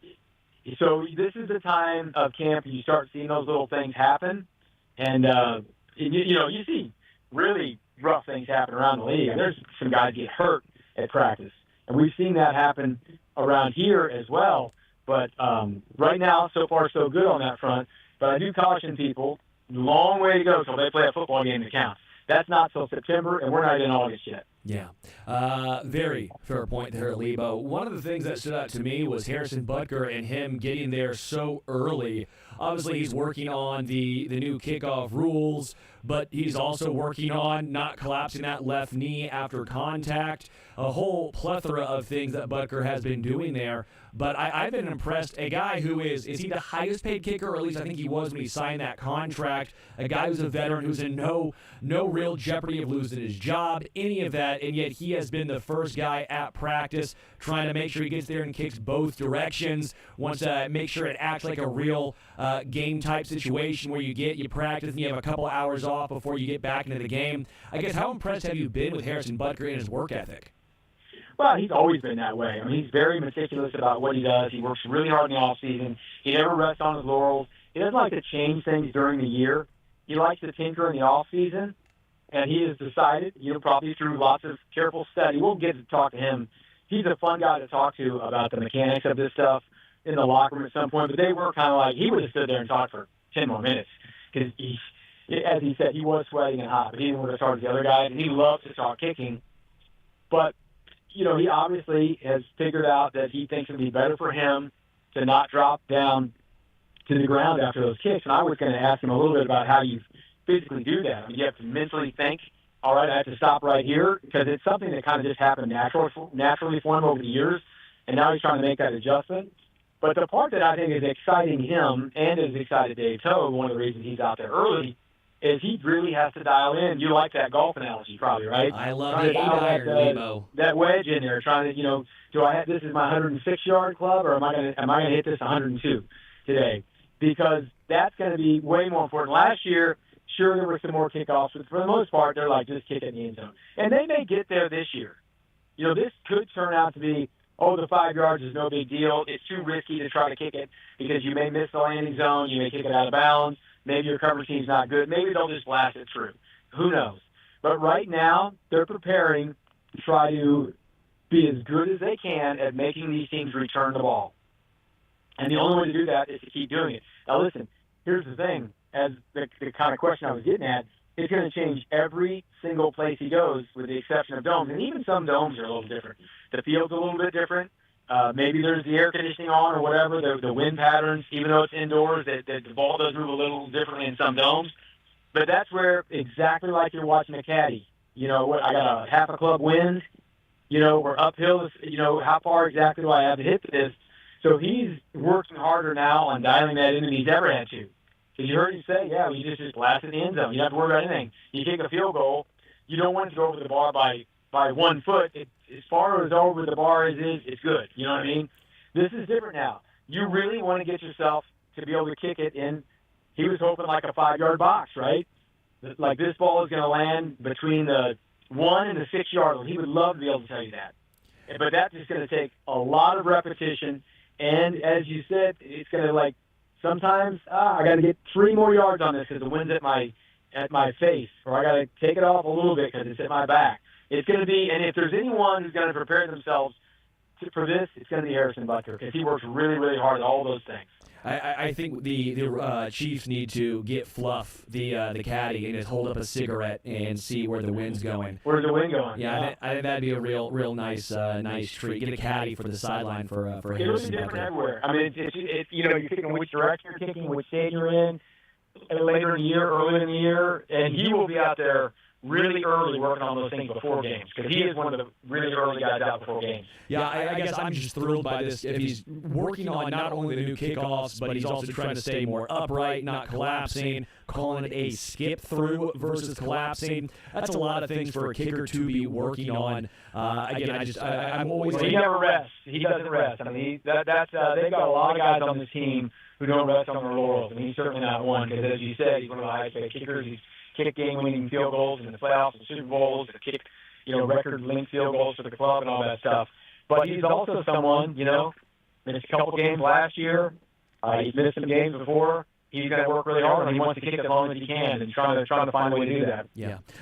The final guy that spoke today was Brashard Smith. He said he's working on timing, being there for Patrick. Said the hardest part of because he's new at running back for the most part, only 1 year really at running back, is being patient has been the hardest transition for him. What did you take away from Brashard Smith speaking today? Well, he's a soft-spoken rookie. He didn't give us a lot out there, but you could see the excitement in his face, doing something new, playing at running back, and also the return stuff. Like we talked, the return game is going to be big for guys like him. And it's different than it was in college. So he's never returned like this. It's number one, it's different because it's the National Football League and they're bigger, stronger, faster. Number two, the rules are different. So I think he's excited. You already said, he just wants the ball in his hands. However it's going to be, hand it to him, throw it to him, punt it to him, kick it to him. He wants the ball in his hands and he wants to try to make a difference. And you have to be able to do that in a lot of ways if you're a late round draft pick.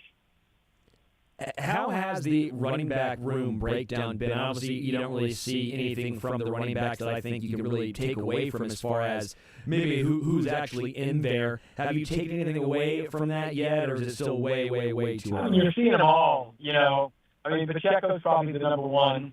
Kareem Hunt gets tons of carries. Elijah Mitchell's in there. Brashard Smith's in there. It is harder to watch that part of camp because it all kind of happens inside. And they're not, they call it thud, even as it's had. They're not tackling. They're thudding. So you hit somebody, you don't take them to the ground.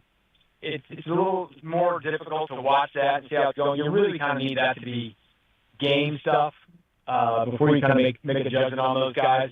But listen, I don't think this is some Hall of Fame running back room. But the Chiefs will be able to get whatever they can out of these guys. They have continued to go to the Super Bowl with whoever's back there running back. And I think they got a good group right now. As you recall last year, I mean, they were literally calling Kareem Hunt while he was out of football saying, can you come play for us? And he ended up being a big part of their team. I think they're in a much better spot right now than they were last year at this point. Has Omar Norman Lott, for the most part, been lining up with the ones on the defensive line? Yeah, they rotate those guys through a lot. You do see him there. But he got a little hurt Sunday, but was back in there, so they're limiting just a little bit. But he's someone they like. Once again, another guy they like. I think, it's hard to get reps in a lot of places on this team, but that's probably not a very difficult spot because they do have some changes because that's one position group where they've had quite a bit of turnover from the end of the year till now, with Derek Knighty being gone and Colin Saunders being gone as well. Not Colin Saunders, Sean Wharton. Colin Saunders has been gone for a couple of years, but they just have been kind of putting these guys through, and he does all right. You get to watch him a little bit in the one-on-one stuff.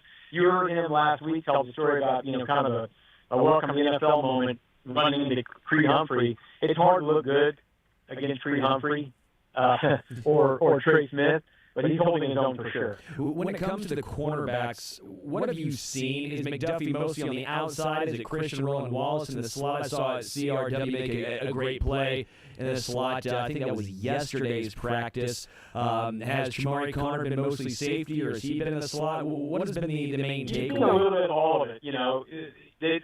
Nothing's just standard on that defense. They do so much with nickel and all that stuff. So you've seen Shamari Connor or some. You've seen Trip McDuffie. So they've loved Connor for a couple of years. Spags loves him.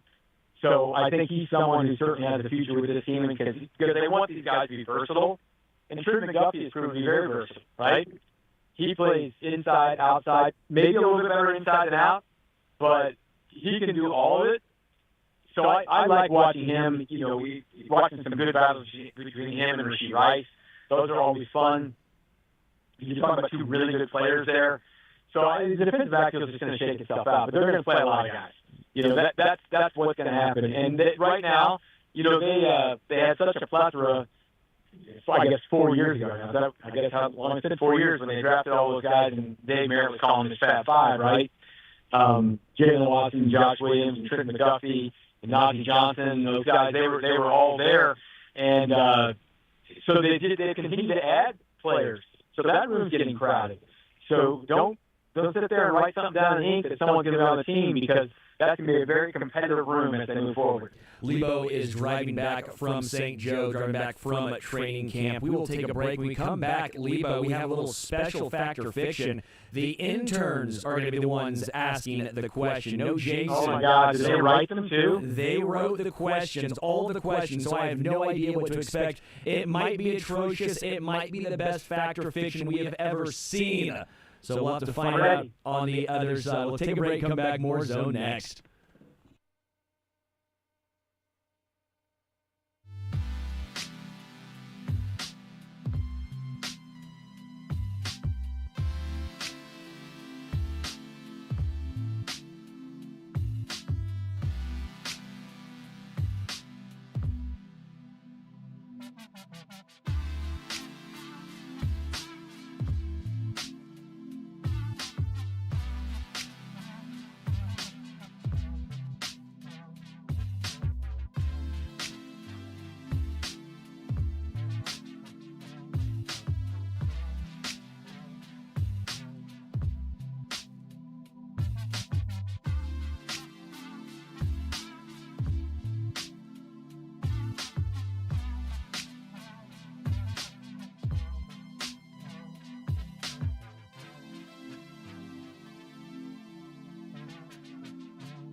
A little nervous here, Lebo. Write these questions together, or what did they do? So we did 6 and 6, so 6 for each. We shared a Google Doc, but we all had, you know, Every other one, or they all? Oh yeah, every other one, and then a great extra credit or bonus round for Lebo. It does not take much to be better than Sterling's bonus question. We know we're stepping up to the plate. It might be better, but it might be worse, Lebo. You never know. 'Cause mine are pretty good. Some are saying. Nobody says that. Nobody says that. All right, Jack's going to play too. Jack, you do not know what they wrote down, correct? Because they were back there with you. Are you going to be cheating? I have zero idea what they wrote. Okay, good. All intern related. You just don't cuss, and we should be good. We'll start with Lebo since he's our guest driving back from St. Joe. Lebo, fact or fiction? All right, we'll go ahead and get started with some college football. My first fact or fiction, Sam Horn will be starting quarterback for the Missouri Tigers by October of this season. Fiction. All right. Jack? I'm going to go fiction as well here. I think it's Pribula. I think it's Pribula, but this is my chance for me to get a point, and I never get the opportunity to play this game because I'm always one asking questions, and I'm going to play it the smart way with you both saying fiction. I will say fact. Sterling, you are correct. That is a fact. Whoa. 100%. See, I couldn't play the game, boys. Which one of you wrote this? I wrote that one. Yeah, so I was like, Is can that I get my that's say? this K-State guy hating on Missouri? No, Bo Pribula has not proven that he is a reliable passer yet. He has been used as a gadget guy. And I know the Has same. Sam Horn proven anything? No, but he has the better arm. I mean, he can throw 97. He He has has the more better than arm. 40 yards. Well, they're not throwing. Now you're on this too?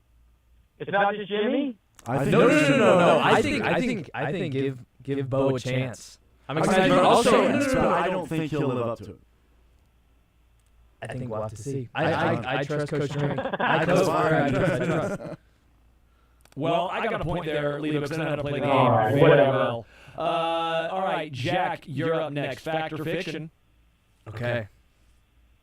The Green Bay Packers will win the NFC North this year. Fiction. Come on now.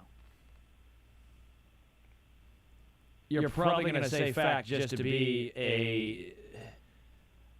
wrong, because you like being wrong About bananas and the Packers, sure. I can't go this way. It's fiction. It's fiction. I'll try fact. I mean, a little regression from the Lions. The Vikings aren't ready for this. I'll try fact. Lebo, my man, you are correct. You're wrong. It is fact. You're also With wrong. our addition in the wide receiver room with Golden, I'm just saying the brain drain is real in Detroit. I don't think you can get away with it forever.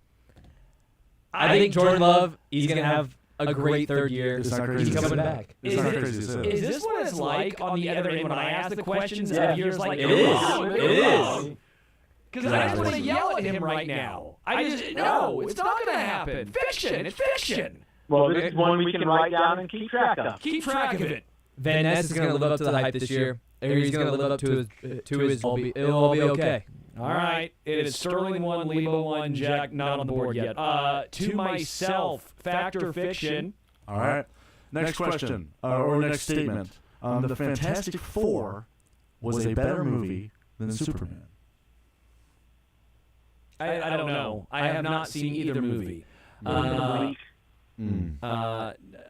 Unfortunate. Fact. I don't watch either movie. Fact. How about fiction? Superman had to be better. All right. I haven't seen either, so I'll go fact. It is fiction, Lebo. It is fiction. Superman was definitely the better movie, in my opinion. Both good movies, though. So Lebo won? Man. I got that right. Yeah, I said fiction. Congratulations. I'm not. Those movies are just not for me. Bad question. You're losing letters. You're no longer in me. You're just me. By the way, you have a lot of bad questions, Sterling. No, I've never. Fiction. I've never once had a bad question. Fiction. Never. You were asking about sandwiches once upon a time ago. Yeah, sandwiches are good. I didn't watch those movies. That's not for me. All right. Okay. I'll follow up. We'll go to Lebo. Okay, Lebo. Bobby Witt Jr. ends the 2025 season with over 85 extra base hits. What's he got now? 54. He's got 54 right now. 55. I'll go fact. Jack? I'll go fact as Just well. a point last night. Yeah, I'll go fact as well. That's correct. It's Yeah. fact. All right. It was fact. He is unstoppable with the double ball. With sending the ball to the wall. Balls to the wall. Does everyone said fact for that? We all said fact. Sterling 2, Lebo 3. Jack, congratulations. You are now on the board. We're all tied up. Put him on the board. Yes. No, Lebo, not this way. Jack's last. That's how we're doing this. This is a new way. Fact. Oh, we're changing. Okay. Fact or fiction to Jack now. All right. Jack, your statement. Caleb Williams will finally break the 4,000-yard passing mark for Chicago this year. Fiction. Sounds like it's been an absolute disaster in training camp so far. And that's a complex offense he has to learn, and I don't see it going well for him at all. I agree with you, Jack, but I feel like We're going against the nature of the game. It's like a mind game. yes, I disagree. I think that it's going to be a struggle up there in Chicago. But what I will say is Luther Burns going to go off, and that's not going to be a burden to the offense. It's going to help Caleb Williams a ton. Give me fact. I will try fact just because it's ridiculous that no one's ever thrown for 4,000 yards, and you get 17 games. It is fact. I mean, I don't think it's a great feat. It'll be gross, but I'll say fact. The answer is fact. The answer is fact. They've improved a lot There you go. line there and with Luther Burden as well. Jack, as long as he does good. As long as he does good, of course. He's got Jack's to bad, man. I Jack get is this game. I thought it it's was fact or fiction. Well, I thought it actually had to be a fact. This seems more biased. No, you just have to think what they're thinking. You know what Okay, fair. Well, of course, the question's not like does 2 + 2 equal 4. That's a fact. It could be like an ex-player played for which team, fact or fiction. I was under the impression this was the game. Well, your impression was wrong, Jack. This is all fiction. This is all This is a show meeting this morning. This is all the interns think. No, I got here like 3 minutes before the show started. I was waiting just down there, just twiddling my thumbs. No, I'm kidding. Intern, we are going to me first.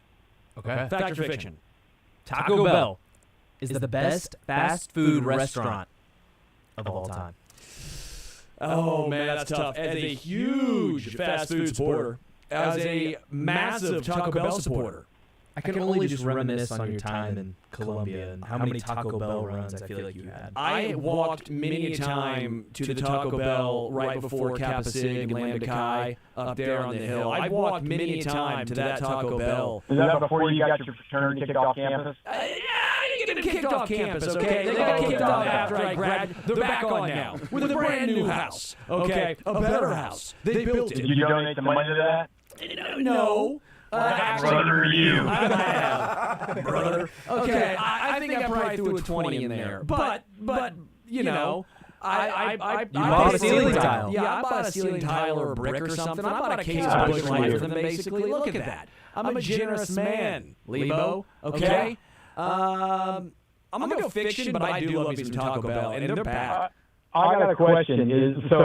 Like cold versus fast food? Yeah, but like Chipotle, Qdoba, that doesn't. No, Chipotle does not count. Qdoba does not count. That counts. Popeyes counts. Anything with a drive-thru? A legit drive-thru. The Chipotle fast lane is just so you can pick up your mobile order. That doesn't count. Like even like they call it fast casual, Five Guys fast food or not? No, Five Guys is not fast food. Oh, I see. I feel like now there's so many technicalities is going to be a fact. Well, I'm going to go with this. I think you sound like a fan of Taco Bell, but I'm going to say fiction. I said fiction too. I'm going to play the game here that he's a Missouri guy, you're a Missouri guy. I'm guessing Taco Bell was a big late-night snack after going out to the bars. So with that type of confidence saying the best fast food place, I'm going to say fact. I wouldn't know, though. I've been to Columbia too many times. Fact. Man, Jack was locked in. Give me the Crunchwrap Supreme, and then the other game that we play is if you could hold it down the next morning. Oh, good. So, very proud of you guys. Yeah, that shouldn't be a game. If you can't, that's on you. I feel like it tasted good going in. Tasted good going out. All over the field. Yeah. I don't like your game. Yeesh. Gosh. Bad game. Emmy, say this. Fact or fiction, Lebo? All right, Lebo. Your fact or fiction. Chris Paul's return to the Clippers will make them a top 3 seed in the West. Fiction. Clippers stink. Yeah, that's 100% fiction. Yeah, it's fiction. Yeah, that one's fiction. Although I'd see it being top 5, but yeah, it's fiction. All right, at least we're back on. We're not talking about yakking up Taco Bell. Got that going for us, which is nice. All right, fact or fiction to Jack. Jack. Jalen Daniels stays healthy the whole season. I'm going to say fact. He was last year. They still have a pretty good offensive line, so I'll say fact. I'll say fiction because you're a Mizzou guy, and you seem like a hater. Yeah, I'm going to say fiction too. Same reason. Both these guys take KU. Oh boy, it's fiction. Yeah, I figured. Oh boy, was I correct? It's his Achilles heel. It's the Achilles heel of KU football. It's going to happen. My magic ball. Wow. Yeah, I don't like that. I never root negative for anyone, especially interns. Yeah, I mean, I'm a Mizzou guy. I think that's bad. No, it's a metaphor. It's a metaphor. The heel. That was his weakness. I'm surprised the K-State guy agreed. I mean, come on. Yeah. I totally. The one thing these two can agree on. Wow. Yeah, there you go. There you go. We have 3 questions left, and it is myself at 5, Lebo at 6, Jack at 3. We're all tied. Fact or fiction? We'll go to Lebo. All right, Lebo. MJ Melendez will start and get a hit tonight. Fiction. Fiction. He's not starting. Yeah, fiction. Yeah, it's fiction. You can't put him back out there. You can't do it. They set John Rave for one. Even on the roster, they haven't checked anything. Is it the DFA yet or what? Lebo, you know some fun? Yeah. His batting average, if he was drinking, could drive a car. It's .068. It's under .08. It's under the legal limit. So there you go. That's a fact. Might get an MIP though, right? So yeah, he might get one. Yeah, I'm fact or fiction. Could one of us bat over .068 in Double A? Fiction. Jack? Yeah, that's rookie ball. No, fiction. Rookie ball. Say that again. Rookie ball. Probably still fiction. They throw mid to or they throw 90s to midnight. Sterling's pretty sure of himself on a lot of things. I'd not say I'm trying to find a good older comparison. guy now, too, by the way. Chris was a third baseman in college. I think he could do My it. bat speed. I think I could wing one out. Don't know about the legal limit, probably above MJ. Yeah, I'd be pretty confident. Rookie ball. Yeah. Rookie answer this question. Spring training. That wasn't even a question. That was just my question. Moving on, Lebo, glossing over it. To Jack now. So it's 6-7-4. To Jack, fact or fiction? Jack, the Royals trade Freddie in the last hours before the trade deadline. Fill in this picture. That question is I'm going to go fact. Yeah, it's the qualifiers for me that say fact. You guys are both on going to trade Freddie for me? Well, no, I'm on that what he said, what E5 said. Maybe I didn't hear the whole thing. What did he say?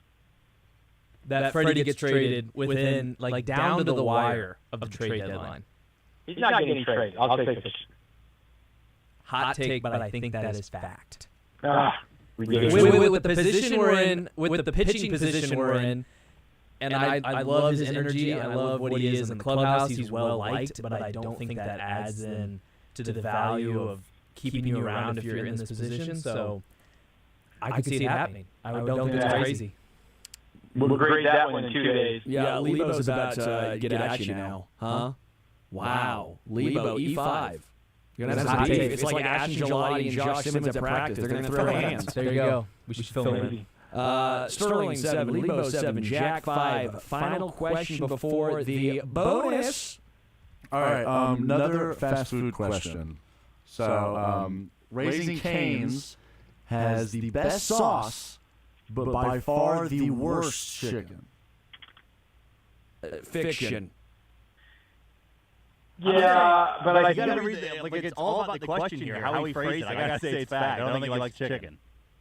Yeah, I don't think he does either. I think he's wrong. I think he's wrong. But I'll say, fact, you love the sauce, you hate chicken. 100% fact. How do you like the chicken? The chicken's not good. Cafeteria completely unseasoned. Completely unseasoned. I got served better in middle school. You guys are wrong. Okay, when You must go to like middle school. What are you talking about? Junior high, we did anything like that. Yeah, go to Blue Valley North and Leewood Middle and Leewood Elementary, okay? But like Popeyes, Chick-fil-A, Slim Chickens, all of these places have better like breading and chicken than Cane's does. Disagree. By far. I mean, you're wrong, but that's fine. Yeah, I like all chicken, okay? I mean, it's not like horrible, but it's not the best. I'm all chicken. All chicken. I'm all in. Doesn't matter. What's your favorite chicken? All of it. As a fast food.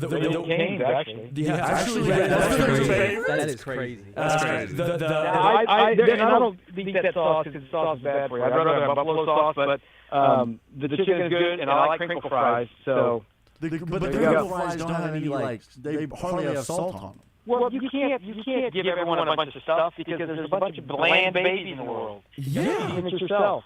Come No on. salt on it. Yes, Levo, I agree. Okay? These You know guys... what it's like in a restaurant business. You wait till you get high cholesterol and come talk to me, okay? When you're on a rosuvastatin, you don't want them extra salted. Are you on a statin already, Sterling? Well, maybe. Okay?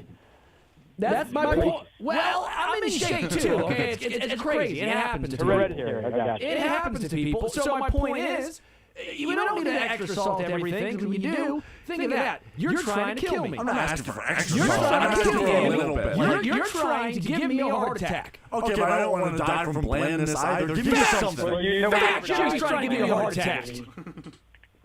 All right, man. The plot thickens. Am I wrong, Levo? Is the intern trying to take me out? What? Well, no, he's not trying to hurt you. He's not trying to hurt you. He's trying to take me out? You're responsible for your own self. What's the bonus question? I'm walking upstairs. We'll be in studio for this final segment. Oh my gosh, perfect. Levo, you're gonna love it. Question. What is it, boys? Levo, I was thinking about you while I was writing this. Oh boy. Is that why your shirt was off back there? Yeah, a little bit. Got too excited. Okay. Top 5 Metallica songs of all time, and then I will tell Levo why he's wrong. You gotta make sure Jack knows the Metallica songs. We'll educate him in 2 minutes. 5 Metallica songs, Bear. Open up Spotify and look at their top hits. There you go. There we I go. love it. All right, Lee will be back in the studio. We'll take a break, come back. The Zone rolls on. Top 5 Metallica songs according to the interns next.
What were the final bonus question? What is this? Top 5 Metallica songs of all time, the Lebo special.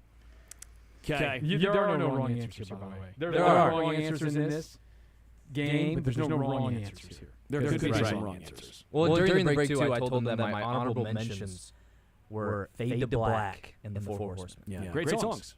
Great songs. Great songs. I like it. I'm going to stretch this around to... Is there any two off the same album on your list? There could be. I'm asking this question. No, don't give me more qualifiers. I already have mine written down. Actually, no. Okay. All top 5 are from different albums. Okay. Now you just made yourself up to think about something. Well, I'll be fine. I'm leaving it because I'm an honest man, Lebo. As an honest man myself, I don't need those questions. Okay, so I just wrote mine down. Jack, have you heard of Metallica? I think. Yeah, I might be able to get it. Wait. Is Inner Sandman on your list? Yeah, it should be number 1. No, it shouldn't be on the list at all. Hey, it's all good. Jack, you're fine. There are no wrong answers. Can you go first? Sure. What's on your list, Jack? I have Inner Sandman. Okay. Jump and Fire. Jump in the Fire because he just played that. He's just Master reading. Puppets. He's just reading. I do like Master Puppets. That's a good one. From whom? Not whom. For whom. I bet that will be on there. That's for you. You think it'll be on there? I think that'll be on there. And then 1. That better be on there. Okay. Are any of those on the list? Mm-hmm. Okay, so I wrote down For Whom the Bell Tolls. These aren't in any order, but I have For Whom the Bell Tolls, I have Master Puppets, I have Seek and Destroy, I have The Unforgiven, and I have One. Okay. I have. Those are good songs, by the way. I like all great songs. I have One. I have Fuel because I can see him working out and listening to the song Fuel. Give me fuel, give me fire. I love that song. Yeah. So I have For Whom the Bell Tolls.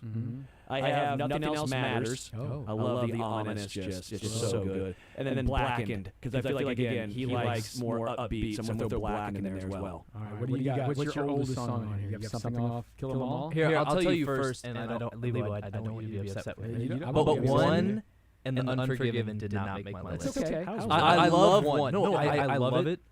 That's fine. It's not fine, Lebo. We have to have a take here. We have to be angry. No, listen, you can't be angry. I get it. I thought One would be there because it was first one with music video and all that stuff. But Right. It's like have something off and Just for All or no? Oh, I do. Okay. It'll be. I think this is probably the biggest surprise on the list. I do have them ranked. So at the 5 spot, I do have For Whom the Bell Tolls. Okay. Classic, not overplayed like Sandman. Number 4, Seek and Destroy. Nice, good song. Number 3, here's the... But I'd have a Seek and Destroy Metallica maybe version, I think so. Number 3, Harvester of Sorrow. I had to. Blacken was close, but love Harvester. Number 2, Nothing Else Matters. It's a classic, one of the best written Metallica songs of all time. Or at least that's what Elton John said. I love that song. Number 1, Master Puppets. There you go. Did you change We're it? tied. We all tied. No, not Jack. Jack was just reading. He just looked in the computer and saw what was in it. Did you guys have Inner Sandman on there? No. That was down. I'm a huge fan. I like only deep cuts, no hits. Death Magnetics. Yeah, that whole album is above Sandman. It's great, and nobody knows about it. They should all listen to it. And Load and Reload. Listen, Jack, what you need to do, I'm going to make you a Metallica playlist. I'm going to send it to you. You make a mixtape? I'm going to make you a mixtape. Okay, put on a CD player? No, I'm going to make you a cassette. Yeah, I can get a Walkman cassette for you. You don't have your car didn't have a cassette player. Fancy car. How do you know? You didn't have a CD player in that car. How do you know what I drive? How do I know what you drive? I see you get out of your car and come to work. I walk to work. No, you don't. I have seen your car. You have like 13 hats in your car. Got a different hat every day. I like it. And you always have great hats. Thank you. But you keep them in your car. I do. That's why I know which car is Jack's. I see the hats. That was a good list. I appreciate it. It makes up for the Freddie rumors. Won all respect, like the first day here when he knew that we were playing Jump in the Fire. Oh yeah, he knew what Jump in the Fire was. So who won? Well, I think you and I actually tied, but we can't tie. We can't have done it. Jimmy won. No, Jimmy. Yo, final tiebreaker right now for Lebo and myself. You got to come with on the spot. We're putting you on it. Sterling could last one round with prime Mike Tyson. Fiction. I'd love to see it. Fiction. Still tied. All right, well, that's okay. That's fiction. Let's see. What's another one? Christian, you get one. Were you gonna make him do it? Or Well, yeah, just go further down. We're still tied. Let's write down another Metallica song, and then see. Which one are you thinking of? Write down the best song from either Load or Reload. I gotta go. I'm gonna go. I'm taking a swing here. I'm taking a big swing. Oh, You write it man. down? No, you're looking at. I'm trying to see Yes, which I'm one. I mean, I would go. Sterling, Don't say it. We're gonna go don't 3, 2, overthink 1. it. I'm sticking We're gonna with say 3, 2, 1. We're gonna say it out loud. Yeah. 3, 2, 1. Fuel. Fleeting me. You didn't overthink it. Perfect. It's Fuel. Let's go. Ridiculous. He already had that on his list. You shouldn't have won for that. Sorry, I'm way better at this game than you. I know more Metallica apparently than Lebo. Untrue. Unforgiven, actually. So maybe learn. You It's really sad. should- You know what it is? It's sad but true. Unforgiven is a great song. It is, yeah. And it's my favorite guitar solos of all time. Yeah. It's So- sad but true that I won this. It is And sad but true. what do you think Jason would have done? What song do you think he would have put down? Just He would have been like Jack. What are the names of Enter the songs you Sandman play? 5 times. The people, listen, I've educated a lot of people at the station about Metallica. It's been one of I my, like it. This is one one of of my your life's duties. pursuits to teach young people, and I'm glad he already knows. I'm glad you're like a Jimmy teacher said here, he going didn't town know- to town. We're talking another language right now. Yeah, Hey, I know Jimmy knows ball knowledge, though. He knew who Steve Nash was. What's That's on right, your, what's on I your, would hope he would know who Steve Nash what's is. on Are your we playlist? serious? It's on your playlist right My now. playlist? I don't know. I listen to like Travis Scott. I listen Oh to my like gosh. Kendrick Lamar. Dude, I listen he to be hip-hop. jamming in the back. I do jam. Yeah, I love just listening to music. My Yeah. music though. Oh, your music. Oh, my music. Kids these days. Am I right, Lebo? You are right. Kids or something. All right. Any final takeaways from training camp? Obviously, it was a hot day out there at St. Joe. It was hot. It was hot. It was freaking hot. It was sweltering. It was no fun. And they intentionally, on the third day, I think Andy Reid liked the weather. He now cut this thing short. They did it all. Chris Oladokun got 6 third-string reps down by the goal line. We were like, is this where we are right now? Is this almost a to prove a point? This point in training camp. Oh yeah, you gotta push them a little bit here. Get shorter practice tomorrow, and they have nothing on Thursday, so they gotta give it to them today, and they got it pretty good today. Factor Fiction, the interns crushed it on Factor Fact. Fiction. They did a good job. Yeah, fact. I'm proud of you boys. Thank you. Fact, I mean, Thank we're you. gonna find out Appreciate in it. a couple of days some of these are wrong, but it's E5, fine. Emmy, you did Thank a great you. job. Jack, appreciate you behind the glass. Appreciate the Royals extending Seth Lugo. That's nice. Something I sure dig. Program coming your way next. The Zone. Till next time, we are out.